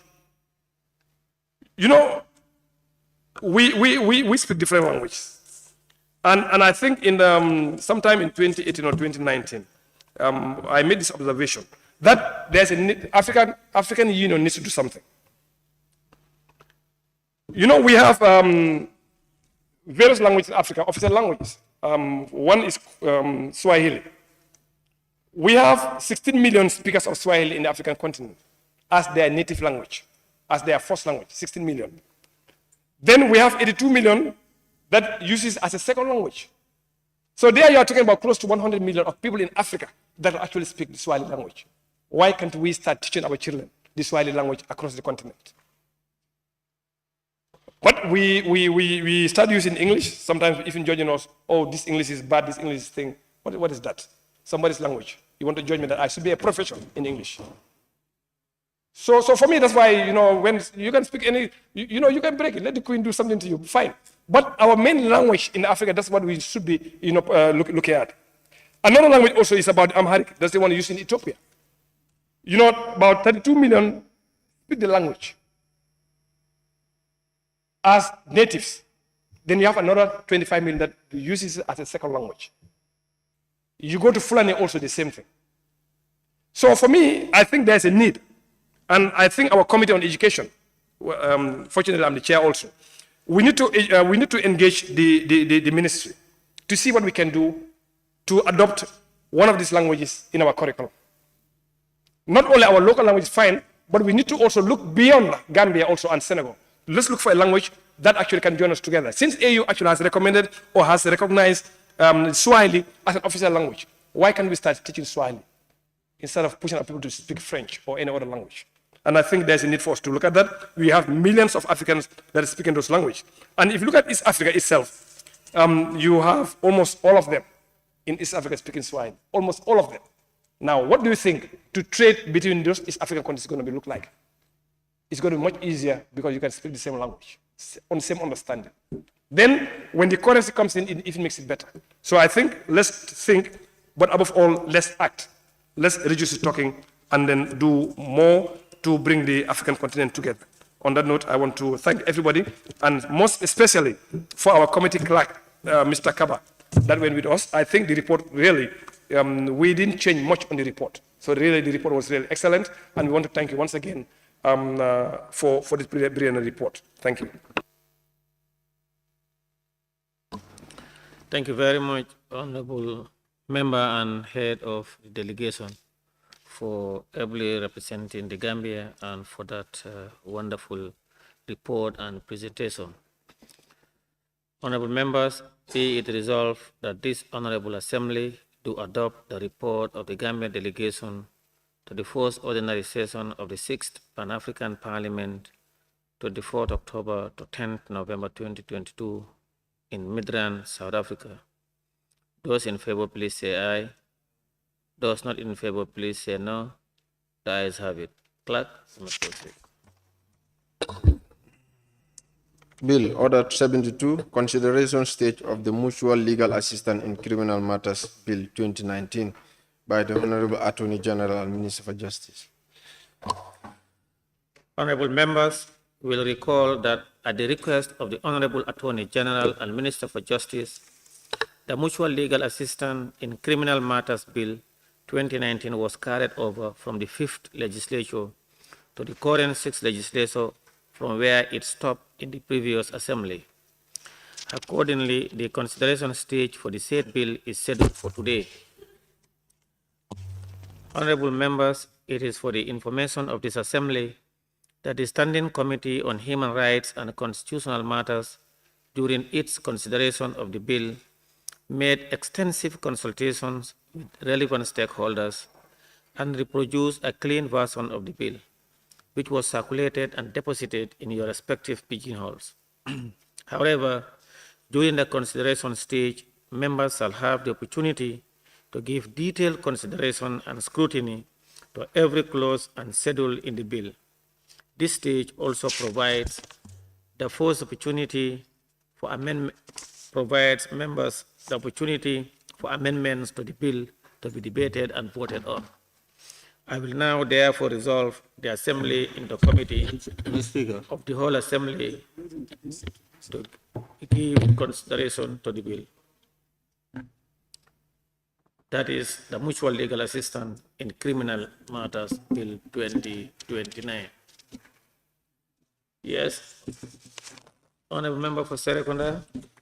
Thank you, Honorable Speaker. West. I just want to move a motion without notice that the committee has, like you rightly said, extensively done a good job, and we have a clean copy which is put in the pigeonhole so that members adopt this one and we disregard this other one.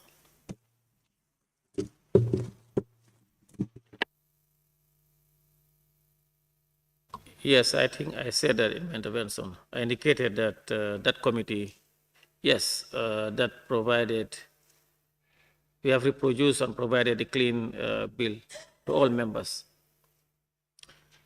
Thank you. Now, the Assembly. The motion has to be seconded by somebody. Oh, maybe he can withdraw his motion. Can you? Because his motion is for the honorable members to use the clean version of the report.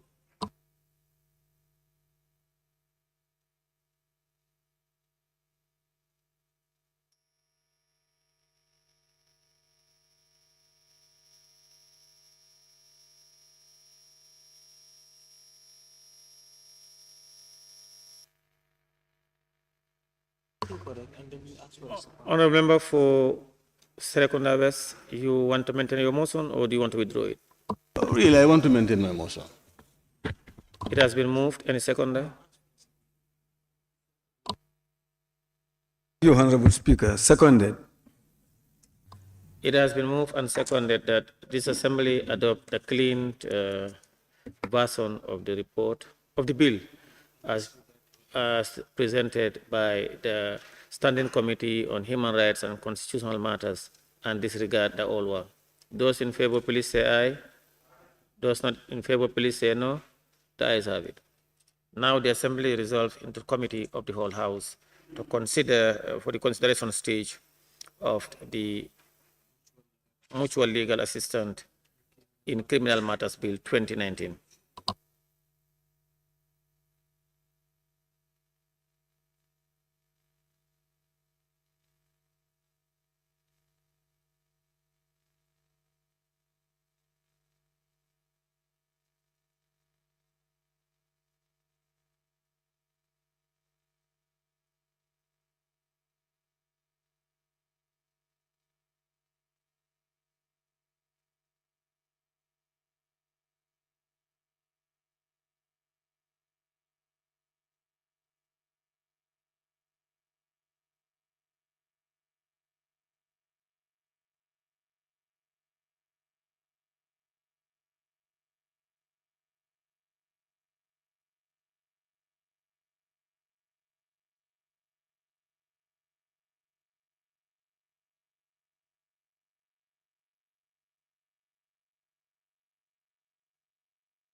Honorable members, the assembly now go into the committee of the whole house to consider the mutual legal assistance in criminal matters bill 2019. And I propose that we looked at it by part because it has been extensively dealt with and there are no major issues. We'll now proceed with it part by part. And then the chairperson of the committee will guide us through. We go by part. Is that accepted by all members? Part by part. If that is accepted by members. Let's organize the bill. Let's do it close by close.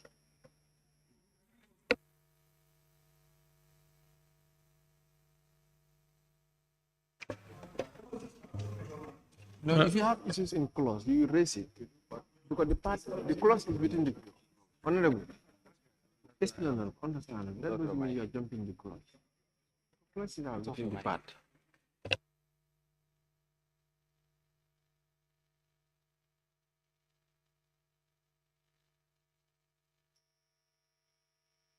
Now, when we are considering part by part, if you have issues with any clause, you can raise it. If you have issues or suggestion with any member for Kiang West. Thank you very much. Now we will consider the bill part by part. Part 1, preliminary.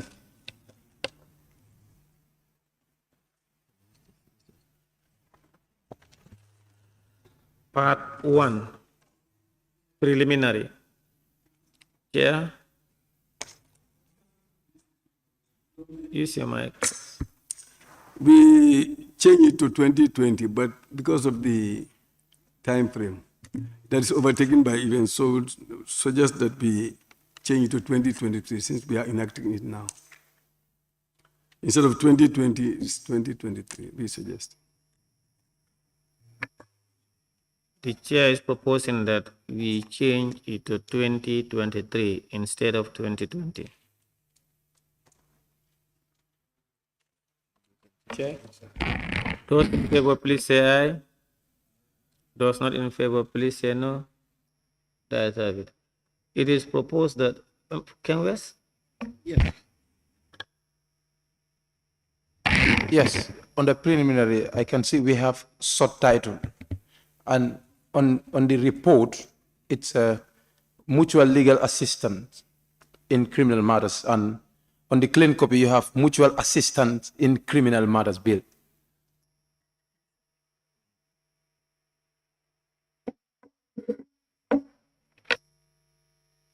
On the clean copy, it's mutual assistance in criminal matters bill.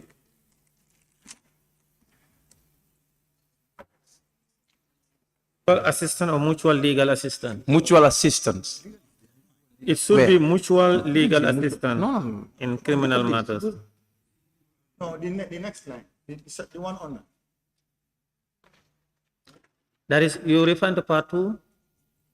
No.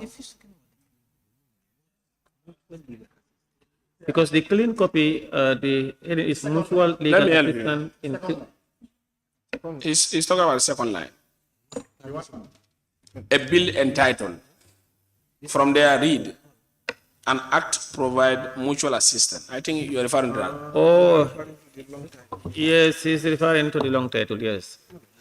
Mutual assistance in criminal, yeah. It should be mutual legal assistance. Yes. All right. Thank you.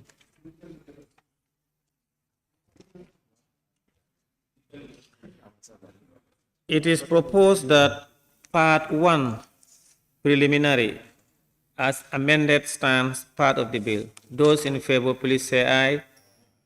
Those not in favor, please say no. The ayes have it. Clerk. Part 2, mutual assistance. Part 2, mutual assistance. Any issues from the committee? Chair? Honorable members? Yes. No. Chair. The member for Busumbala? Yes. Can it be for consistency purpose be mutual legal assistance? Yeah, the member for Busumbala. Yes, I'm saying, can it be for consistency purpose be read as mutual legal assistance? Hence, that is the, heading of the bill. Yes, that's okay. That's okay. His proposal is when you look at, if you look at part 2, you have mutual assistance. He is proposing for consistency purpose, so for it to read mutual legal assistance. Honorable Attorney General, Minister for Justice. Honorable Speaker, my apologies. Part 1 of Section 2, the interpretations, I don't have that clean copy that you are using, but how is minister defined? Because I saw in the report there is a proposal to change the definition of a minister. Okay, yes, because, all right. Sorry? Yes, he's okay now. Yes.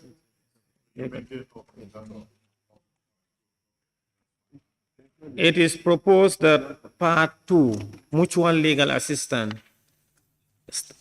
as amended, stands part of the bill. Those in favor, please say aye. Mutual assistance. Mutual legal assistance, as amended, stands part of the bill. Those in favor, please say aye.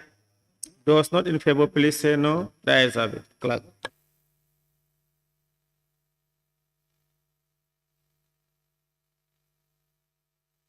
Chair.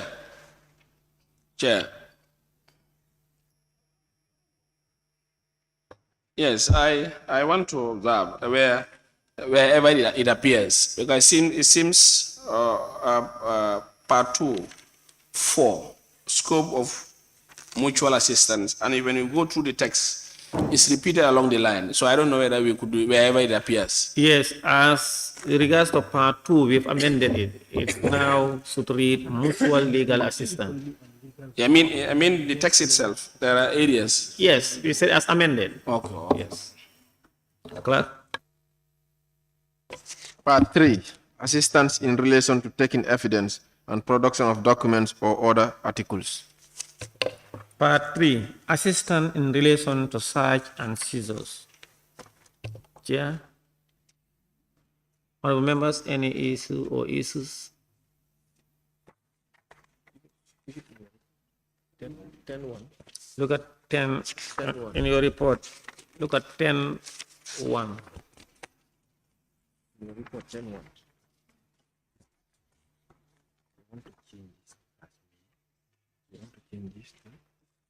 Chair, in your report, observation on section 10.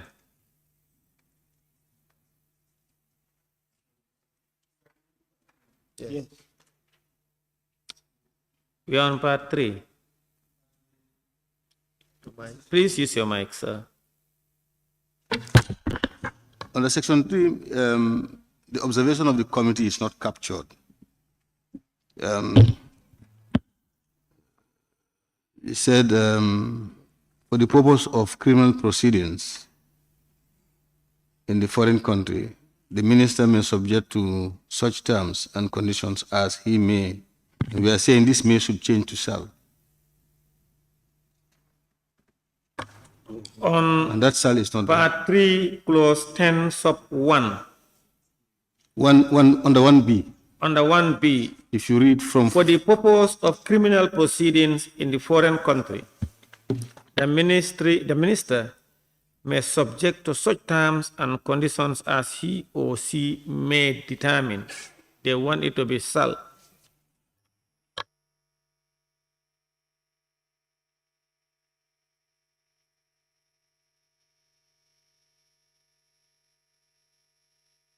When you look at the report, your own report, yes, you know, if you look at clause 8, clause 8.2, what is there is a request made on the subsection 1 shall be accompanied. So that's shall. So when you come to clause 3, you know, clause 3, you have shall. The absence of the document in subsection 2 shall not be a reason for refusal, but rather the request for that particular. So we want the two to go together, because if on the third one, if you don't put shall, it's like. Now, when you look at your report. That's the reason why we are recommending for the shall then. When you look at your report on page 4, you said the committee was of the view that the conditions that govern the grant of request are specified under section 8.2. Therefore, such conditions cannot be subjected to the discretion of the minister. The committee recommends that the clause as he or she may determine be substituted with as specified in the act. So where you have as he or may be determined, you want that to be deleted and replaced with as specified in the act. All right. That is a misunderstanding. They were cross-reading and they misunderstood the issues. The discretion given to the minister here under section 10.1 is the consideration there is not the same as the consideration as they are cross-referencing it in section 8.2. In section 10.1, what we are dealing with is request for evidence by a foreign country, where the foreign country is requesting for evidence. In section 8 or clause 8 is the request for assistance. And in that case here, the request is different. It's request by appropriate authority for foreign country for assistance to the Gambian criminal matter shall be made, and then it lists the requirements. The initial point you were talking about is subsection 3, where you said that was on part 2, which we have passed. But I heard you, I just want to clarify. The absence of any document in subsection 2 shall not be a reason for refusal. That is correct. You don't refuse, but you request for additional for that document to be provided. That's what that clause is saying. So it not be a ground for refusal, but you say it proceeded immediately to say, but rather the request for the particular document. So there is a whole list of documents that should be provided. If one is missing, they say don't refuse. Don't refuse the entire application because one document is missing. All that you can do is request for that document to be provided. So your concern is taking care of that. So he's saying refusal should not be based on absence of a single document out of the list of documents. If that document is missing, request for the document instead of refusing the request. Now, the one that we are dealing with now is request for evidence by foreign country, where the request is made by appropriate authority of foreign country for evidence to be taken, documents or other articles located in the Gambia to be produced. This is when they request, for example, if an individual is living in the Gambia, a foreign country wants us to record evidence for them on their behalf from that individual and transmit the evidence to them. Or they believe there is a document or some articles in the Gambia that are of interest to a proceedings in a foreign country, and they make application to the Gambia for us to probably take those documents and send them to make them available to them. In that those two scenarios, it says for those purposes, the minister shall determine the terms and conditions as he or she may determine in authorizing the taking of those evidence or the collect or otherwise of the production of those documents. That is the situation here that is being talked about. Where they request for evidence and the production of document. This is why the law is giving the discretion to the minister to determine the way and manner that circumstance should be done, or even whether it should even be granted. Because the minister is the competent authority on MLA matters in this act. Now, AG, what is your position? Because in the report, they want to change that as he or she may determine to as specified in this act. That's the bond of contention here. What is your position on that? No, I think they want he or she may determine out and we replace as in the act. That is a problem. If he or she may determine as specified in the act, it comes to the same thing. For me, I have no problem with that. Because his or her determination is, of course, going to be dependent on the act, not outside of the act. But to completely remove his discretion and say it should be by the act, then who will be the authority? Because there must be a discretion exercised here. The performance of this duty requires an authority to exercise discretion. Honorable Chair? I think the concern of the members at the time was it's like a discretion is given to a minister to determine this thing. But that's why they put as specified by the act. As long as the minister is dealing with the act, we are fine. Not using his own or her own discretion. I think that is our problem. So we can proceed. Yeah. Yeah. Chair, Chair, what are you proposing? What are you proposing in this instance? We go by what the minister is. That is, so we leave it as it is. Specified by the act. Let's emphasize that the minister's discretion is based on the act, not his own discretion. That's our position. Drafters will frown at that, but whatever, that's just emphasis. Because whatever the minister does in this legislation cannot go outside of this legislation. Because whatever power he is going to enjoy to implement this legislation is derived from this legislation. Okay. As he or she may determine, as specified in the act. As now you want as he or she may determine to remain and to add as specified in this act. Part 3. Chair. It is. Chair. Yeah. Ken West. Yes. Part 10 subclause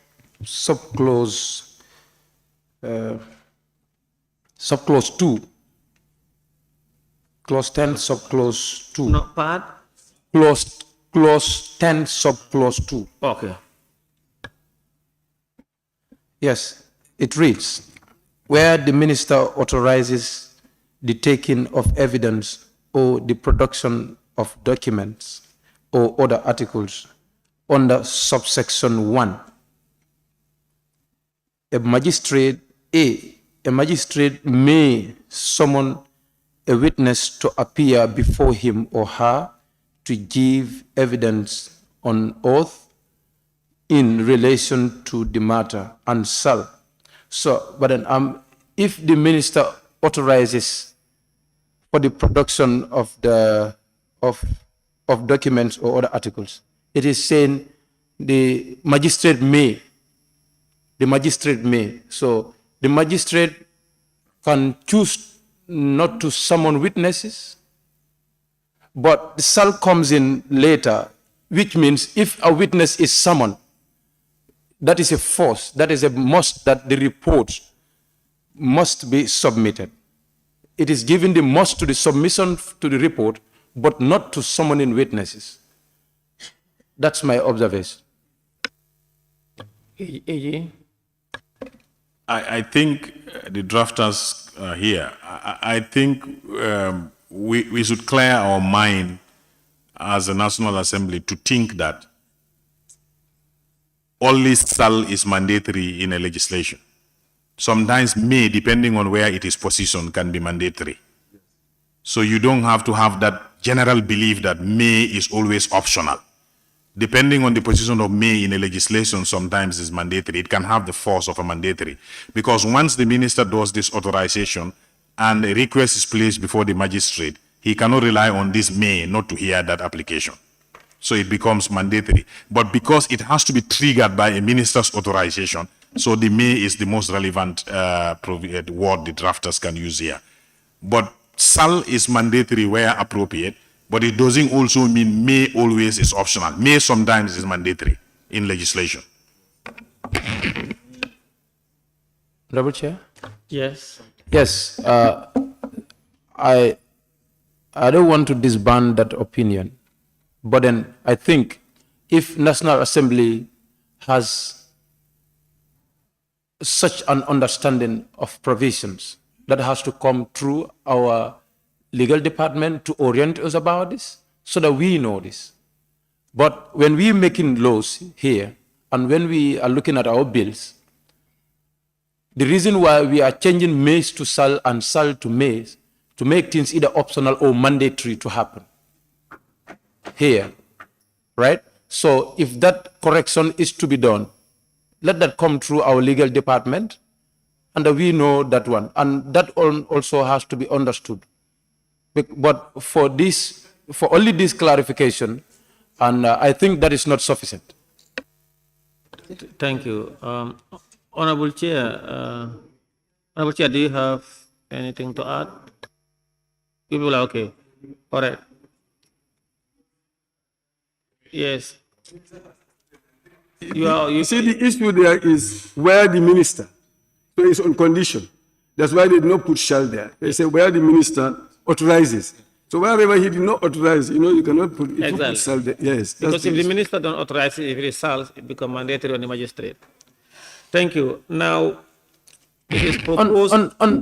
Honorable Chair? Yeah, Can Chair explain to us minister's authorization, where he authorizes? Can the Chair clarify that? That makes it mandatory. I don't understand that.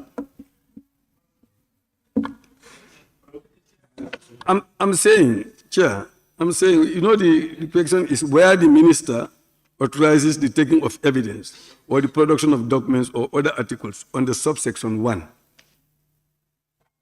He or she, a magistrate, may summon. But if that did not happen, then the magistrate does not have to summon. You understand what I'm saying? So that's why they will not put the shall there, because if you put shall there, then that's, if the other condition is not materialized, then, it will not happen. That's what I'm trying to... Member yes. What I was going to say is like, this kind of issues is state to state, government to government. And normally when the request is made, it goes to the executive. And then the Attorney General, and also the legal advisor of government actually would have to act. They will not be contacting any courts, but to the executive, the minister being the Attorney General.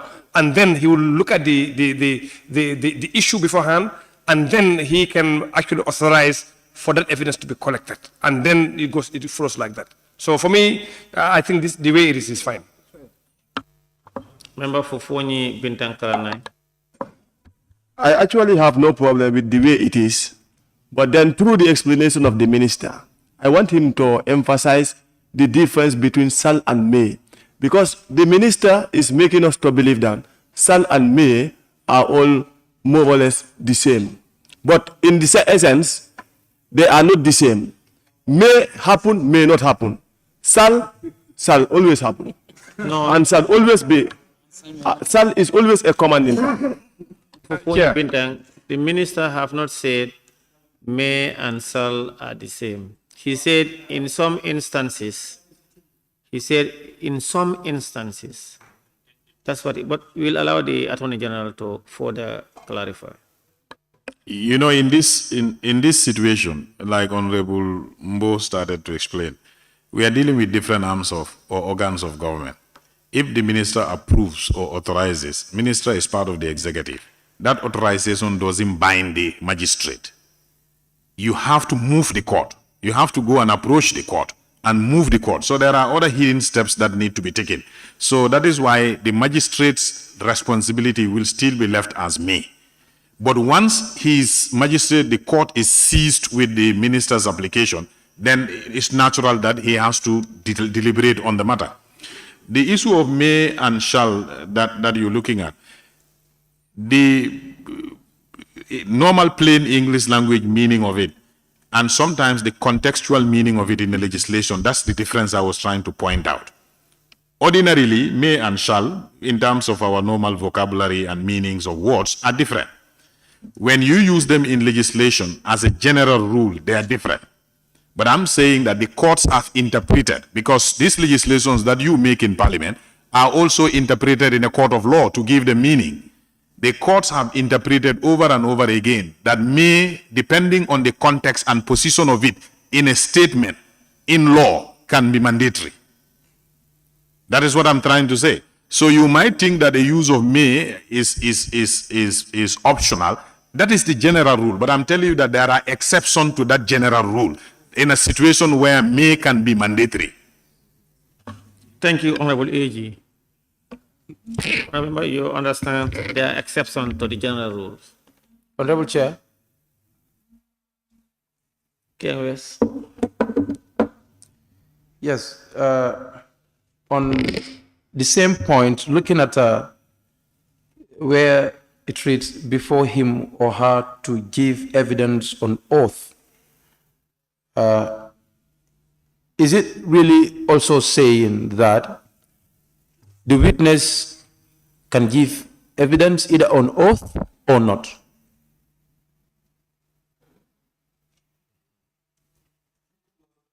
The same clause. Yes, it's very clear. It says a magistrate may summon a witness to appear before him or her to give evidence on oath.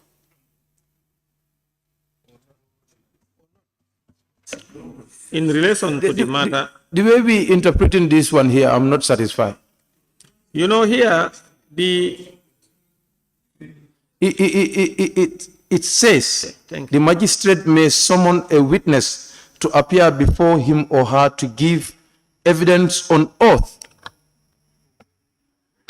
Are we really saying is this clause saying, let me not say this, is this clause really saying it is a must whenever a request is made from the minister, it's a must that a magistrate must summon a witness, and that witness must take an oath before giving an evidence? Is it what this clause is saying?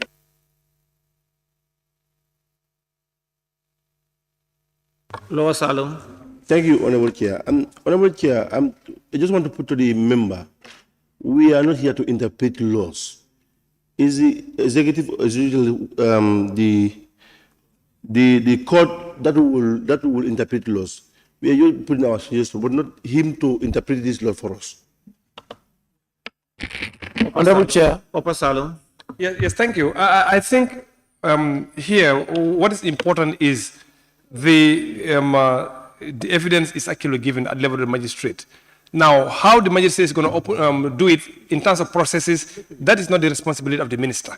That is the court that's actually mandating that person to provide evidence. If it is on the oath or not, that's the responsibility of the magistrate and not that of the minister. Talending Kunjang? Yes, from a layman point of view, I think the reason why it is in fact taken to court, it is to determine the authenticity of the witness, of the evidence. And that has to do with taking oath first. You understand? So that is the reason why. Because I've not attended any court, any magistrate. Please allow him to express his opinion. A sitting before a magistrate. I don't know how you can determine that. A court, it doesn't necessarily mean it's not a court, but the reason why it is there is to determine the authenticity of the evidence. That is why, for me, my understanding, allow me, you've said your understanding. That is why when the minister is emphasizing may, that is the sole reason, because sometimes the minister may have evidence that is not required to go through a magistrate and he can send it. Because the law is not saying all evidence that he collected must go directly to the magistrate. So where he has an evidence that he need to authenticate, this is where he's requesting the magistrate to question this witness. And this witness must be taken on oath, because to determine the authenticity before the minister sends it to outside country. This is my layman understanding of the whole text, because it has to be on oath. This is what the text is telling us. Thank you. Member for Busumbala. Thank you very much, Chair. I believe the reason why the other party is requesting this evidence is to use it in relations to a proceeding. So any evidence that is actually, going to be used to ascertain certain facts and issues must be verified and must be authentic.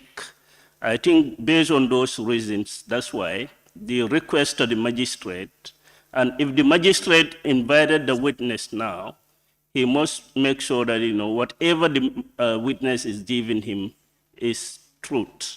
So based on that, it's easy to administer him oath on him so that, he can, they can rely on those evidence. Thank you. Member for Joshua. Chair, thank you very much. I think you have to be a little bit careful with what with the way we are dealing with things. We have our own people here. We have our technocrats that are here to advise.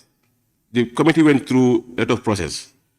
The magistrate, the minister is here to give us advice on what we are arguing. Can he come out with a final solution? Look at it properly and move ahead. It is Chair.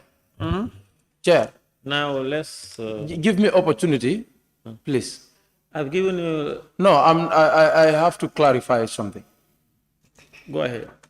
Yes, I want to clarify that Honorable Lower Salum in his statement was very unfair to me. And I am not happy with it. That I am not interpreting any law here because I am not a lawyer. I'm trying to make an observation and I want my doubts to be clear. So he should desist himself from telling people that we are not doing our work. I'm not interpreting any law and I'm not a lawyer. I'm trying to clear my doubts with this. And in fact, my decisions or my opinions are not final. Thank you. The final decision lies in the assembly. Thank you. So take care of yourself, bro.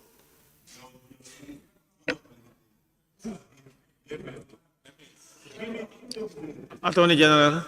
Yes, if you look at the entire clause 10, Honorable Member for Kiang, if you look at the entire clause 10, 1, 2, subclauses 3, 4, 5, down to 6, you realize that it's a procedure that is going to take place before the magistrate. This is a foreign country requesting the Gambia to assist them collect some evidence or documents in a particular format acceptable and transmit it to them, like Honorable Member for Busumbala was saying, for them to use in a proceeding in their country. Now, this could be in the form of oral evidence to be recorded before a magistrate, and that has to meet certain standards.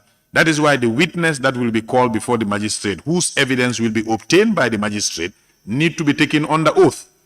So they will record this, and each party, even that witness and the requesting party, are all entitled to have legal representation before the magistrate. so that the evidence can be tested to confirm it is accurate. Then it will be packaged under the hand and seal of that magistrate. It will be transmitted to that foreign country so that they can use it as a material evidence that they can rely on to use it for whatever proceedings they are doing. So you look at that is the procedure spelled out in the whole of section 10, from the 1 all the way to subsection 6. So that's the procedure. Yes, if the witness is summoned by the magistrate and appears before the magistrate, an oath will be administered before they can start listening to him. Because in our procedures, any evidence that is given without taking an oath, the evidence is an evidence, but it doesn't carry weight. So why do we have to waste time to record evidence that we will send to a foreign country, waste public resources to collect such evidence when the evidence will not carry any weight? It's more or less the same as the person saying, I'm not going to give evidence, because this is only going to be done through consent. It's not going to be under duress. So if you consented to give the evidence that you give must be evidence that can be reliable. And giving an oath before that testimony is made is critical if your evidence is going to be trusted. It is proposed that Part 3, assistance in relation to taking of evidence and production of documents or other articles as amended stands part of the bill. Those in favor, please say aye. Those not in favor, please say no. That is how it. Clerk. Part 4, arrangement for persons to give evidence or assist in investigations.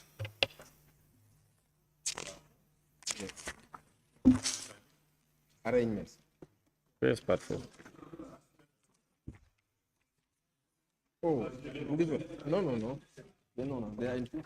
Part 4, assistance in relation to search and seizure. Chair, thank you. On there which is not carried.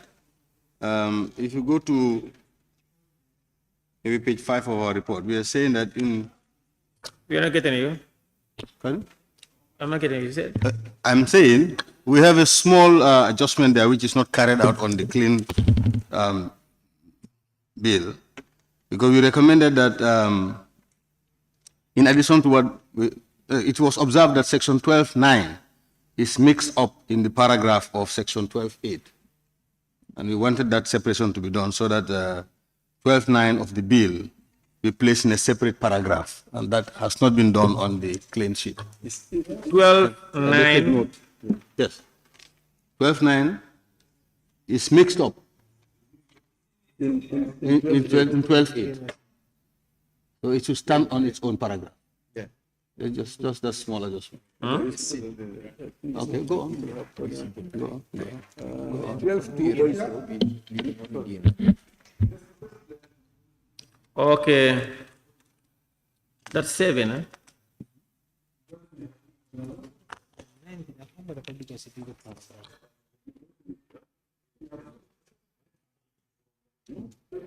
All right, paragraph 8. After 8, the 9 is mix up on the second line.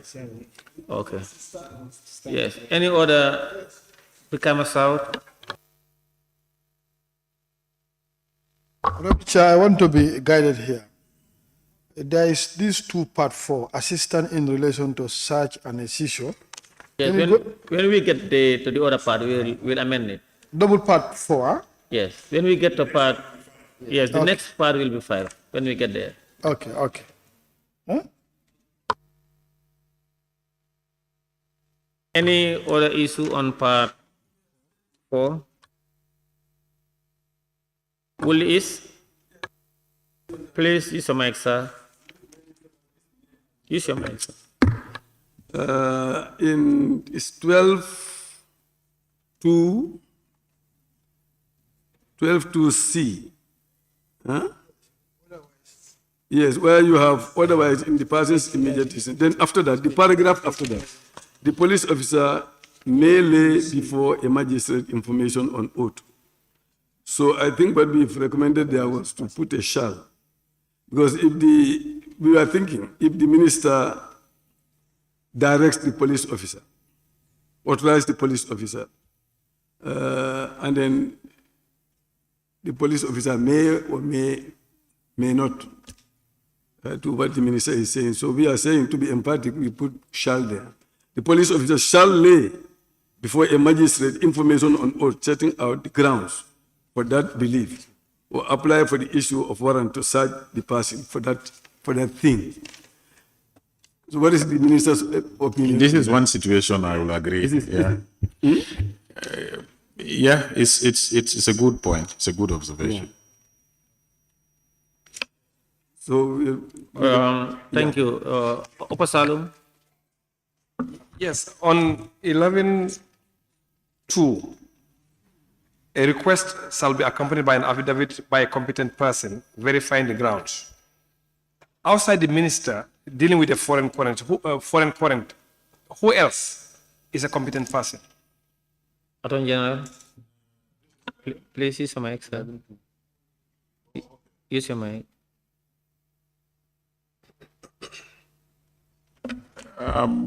It could be a police officer. It could be a staff of the Ministry of Justice. It could be personnel of an embassy of a foreign mission who knows the facts. Because affidavit is just a variant of facts within your knowledge. So it could be any person that has the knowledge of what we are trying to put as material evidence before the court. The competency here is the person, because there is a competency test in doing this, in preparing this document. It's just like when you say a competent witness. There is a criteria which we use to determine whether you are a competent witness or not. So that's what the competency is talking about here. But it could be anybody who meet that requirement of being competent and has the knowledge, the facts within his knowledge. Yeah, yes, because this is a request by the Gambia. A request is the Gambia making a request in a foreign country, according to my understanding. So I don't foresee a police officer making a request in a foreign country, or any other person making a request in a foreign country. I think it's the minister should be responsible to make the request in the country. I see. So you're looking at 11. But even there, the request here is based on an investigation that we are doing or a case in a court of law. So those facts could be in the knowledge of somebody else other than the minister.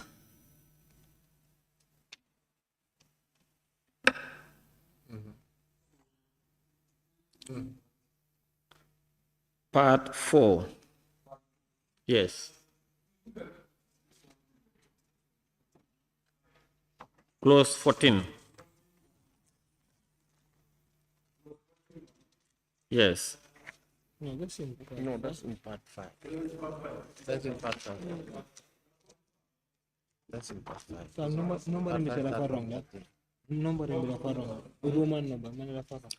It is proposed that part 4. It is proposed that part 4, assistance in relation to taking of in relation to search and seizure. It is proposed that part 4, assistance in relation to search and seizure, as amended, stands part of the bill. Those in favor, please say aye. Those not in favor, please say no. The ayes have it. Class. Part 5, arrangement for persons to give evidence or assist in investigations. Part 5, arrangement for persons to give evidence or assist in investigations. Chair. Chair, we've also observed the part itself. In 14. The part itself. It's still clause part 14. Look at the Roman. It should be changed to 5. Yes, it should be changed to 5. Yes. So in part 5, clause 14.1, we're saying the committee proposed that 14 be amended to 13 under section 14.1. We shall now read. It looks like the mistake is to say to pursuant to a request under section 14, but what they actually meant was request under 13. Okay. That 14 to change to 13. Yes. As you seen, are you following, Minister? Exactly. Is that all for part 5. Yeah.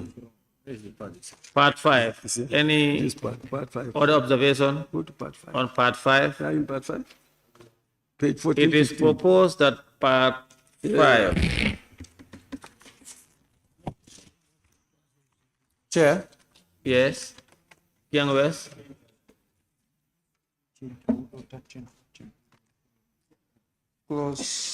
What is wrong with the amendment? The heading. There is a reference to heading. Member for Upper Salom. Heading of 14. Yes, I was just saying, is it 16 is going to not change? 16, 16A, 1A, saying possible to request under subsection 13. Wouldn't that change now? Huh? Yes. Where a person is in the Gambia, pursuant to a request under section 13 or It's going to 16. Yeah, Sorry. it's correct. It's correct. It's correct. Part 5. Yes. Young West. Yes, under part 5, clause 13(1). Part 5, clause 13(1). 1B with Roman figure 3. 13(1)B, Roman figure 3. Yes, it says, has given the consent to be removed to the Gambia for the purpose of giving evidence in the proceeding. Removed to the Gambia. Has given his consent to being removed to the Gambia for the purpose of giving evidence in the proceedings. To be moved to the Gambia or to be removed to the Gambia? Attorney General. Our Speaker. Clause is referring to clause 13, 1B, Roman 3. Our Speaker. Our Speaker. Yeah, Please. let's Yeah, I finish. have the. No, let's finish with this first. Yeah, I have a similar observation, even with regards to the, Let's finish with this one. yeah, with regards to the clauses. Let's finish with this one first. Okay. Honorable Attorney General. Honestly, this one I leave it to the drafters. I don't see much difference for consenting to be removed or consenting to being removed. I think being is a continuous thing, continuous tense, and to be removed is so. I since both of them could be of the same meaning, we just respect the why the drafters chose being removed, because it makes no much difference to say BE or BEING. Maybe there may be a specific reason why the drafter used it, but from the grammar or the legal point of view, being is an ongoing thing, and so I think it's fine. It's a continuous tense.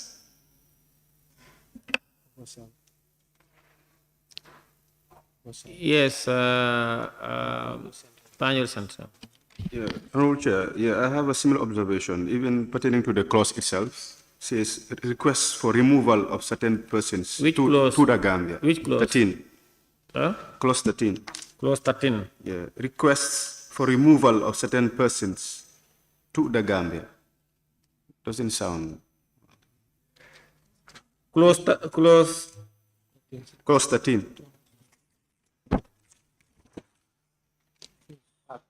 Request for removal of certain persons to the Gambia. Yeah, the keyword removal, it doesn't sound. Request for removal of certain persons to the Gambia. Attorney General. If we want to be much more clear, we can add to say request for removal of certain persons from a foreign country to the Gambia, because that's what we are saying.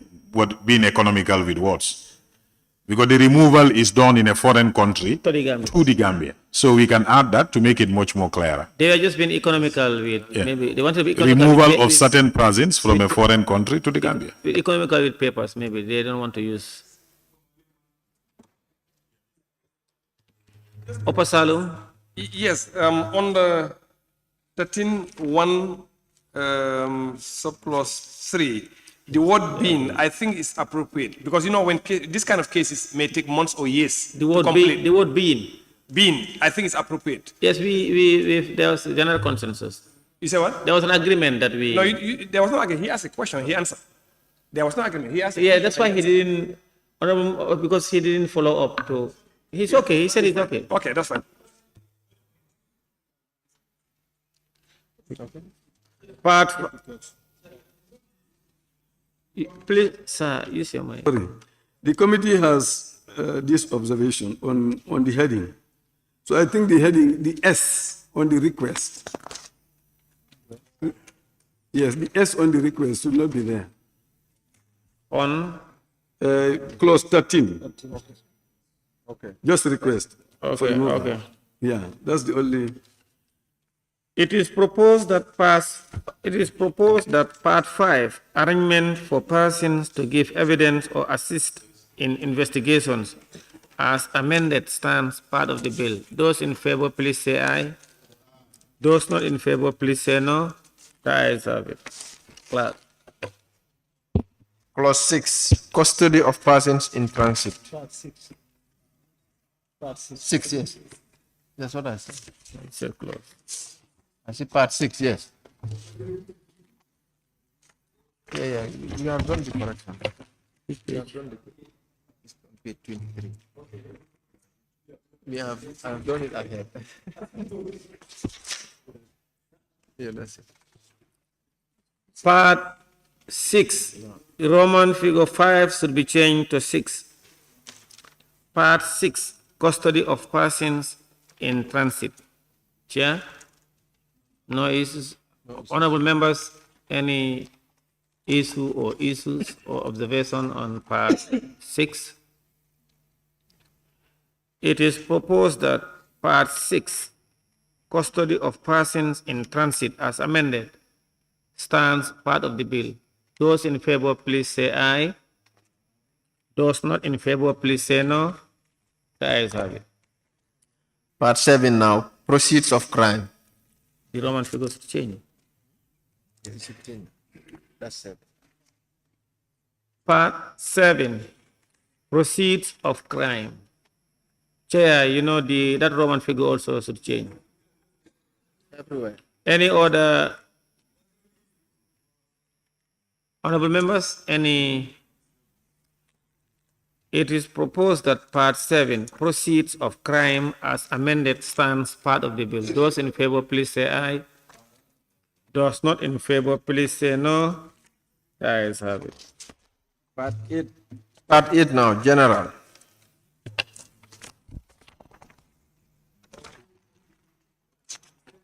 Part 8, general. The same adjustment, the Roman figures should also change. Any other observation? Part 8, general. It is proposed that part 8, general, as amended, stands part of the bill. Those in favor, please say aye. Those not in favor, please say no. The ayes have it. Thank you. That's it. Consideration is complete. Thank you very much.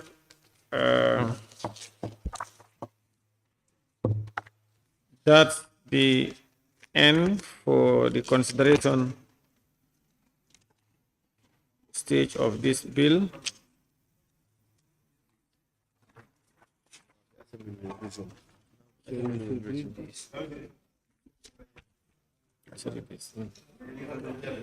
The order, please. Please. Order.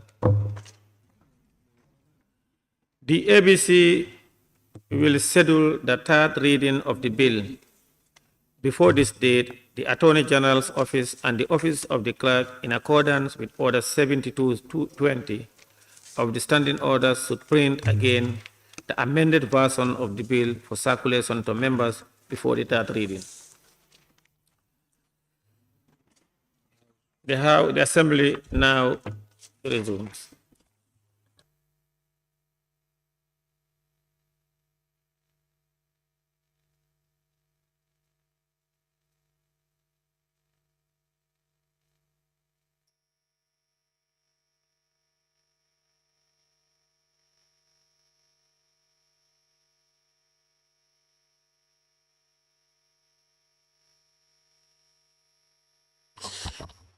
The assembly resumes.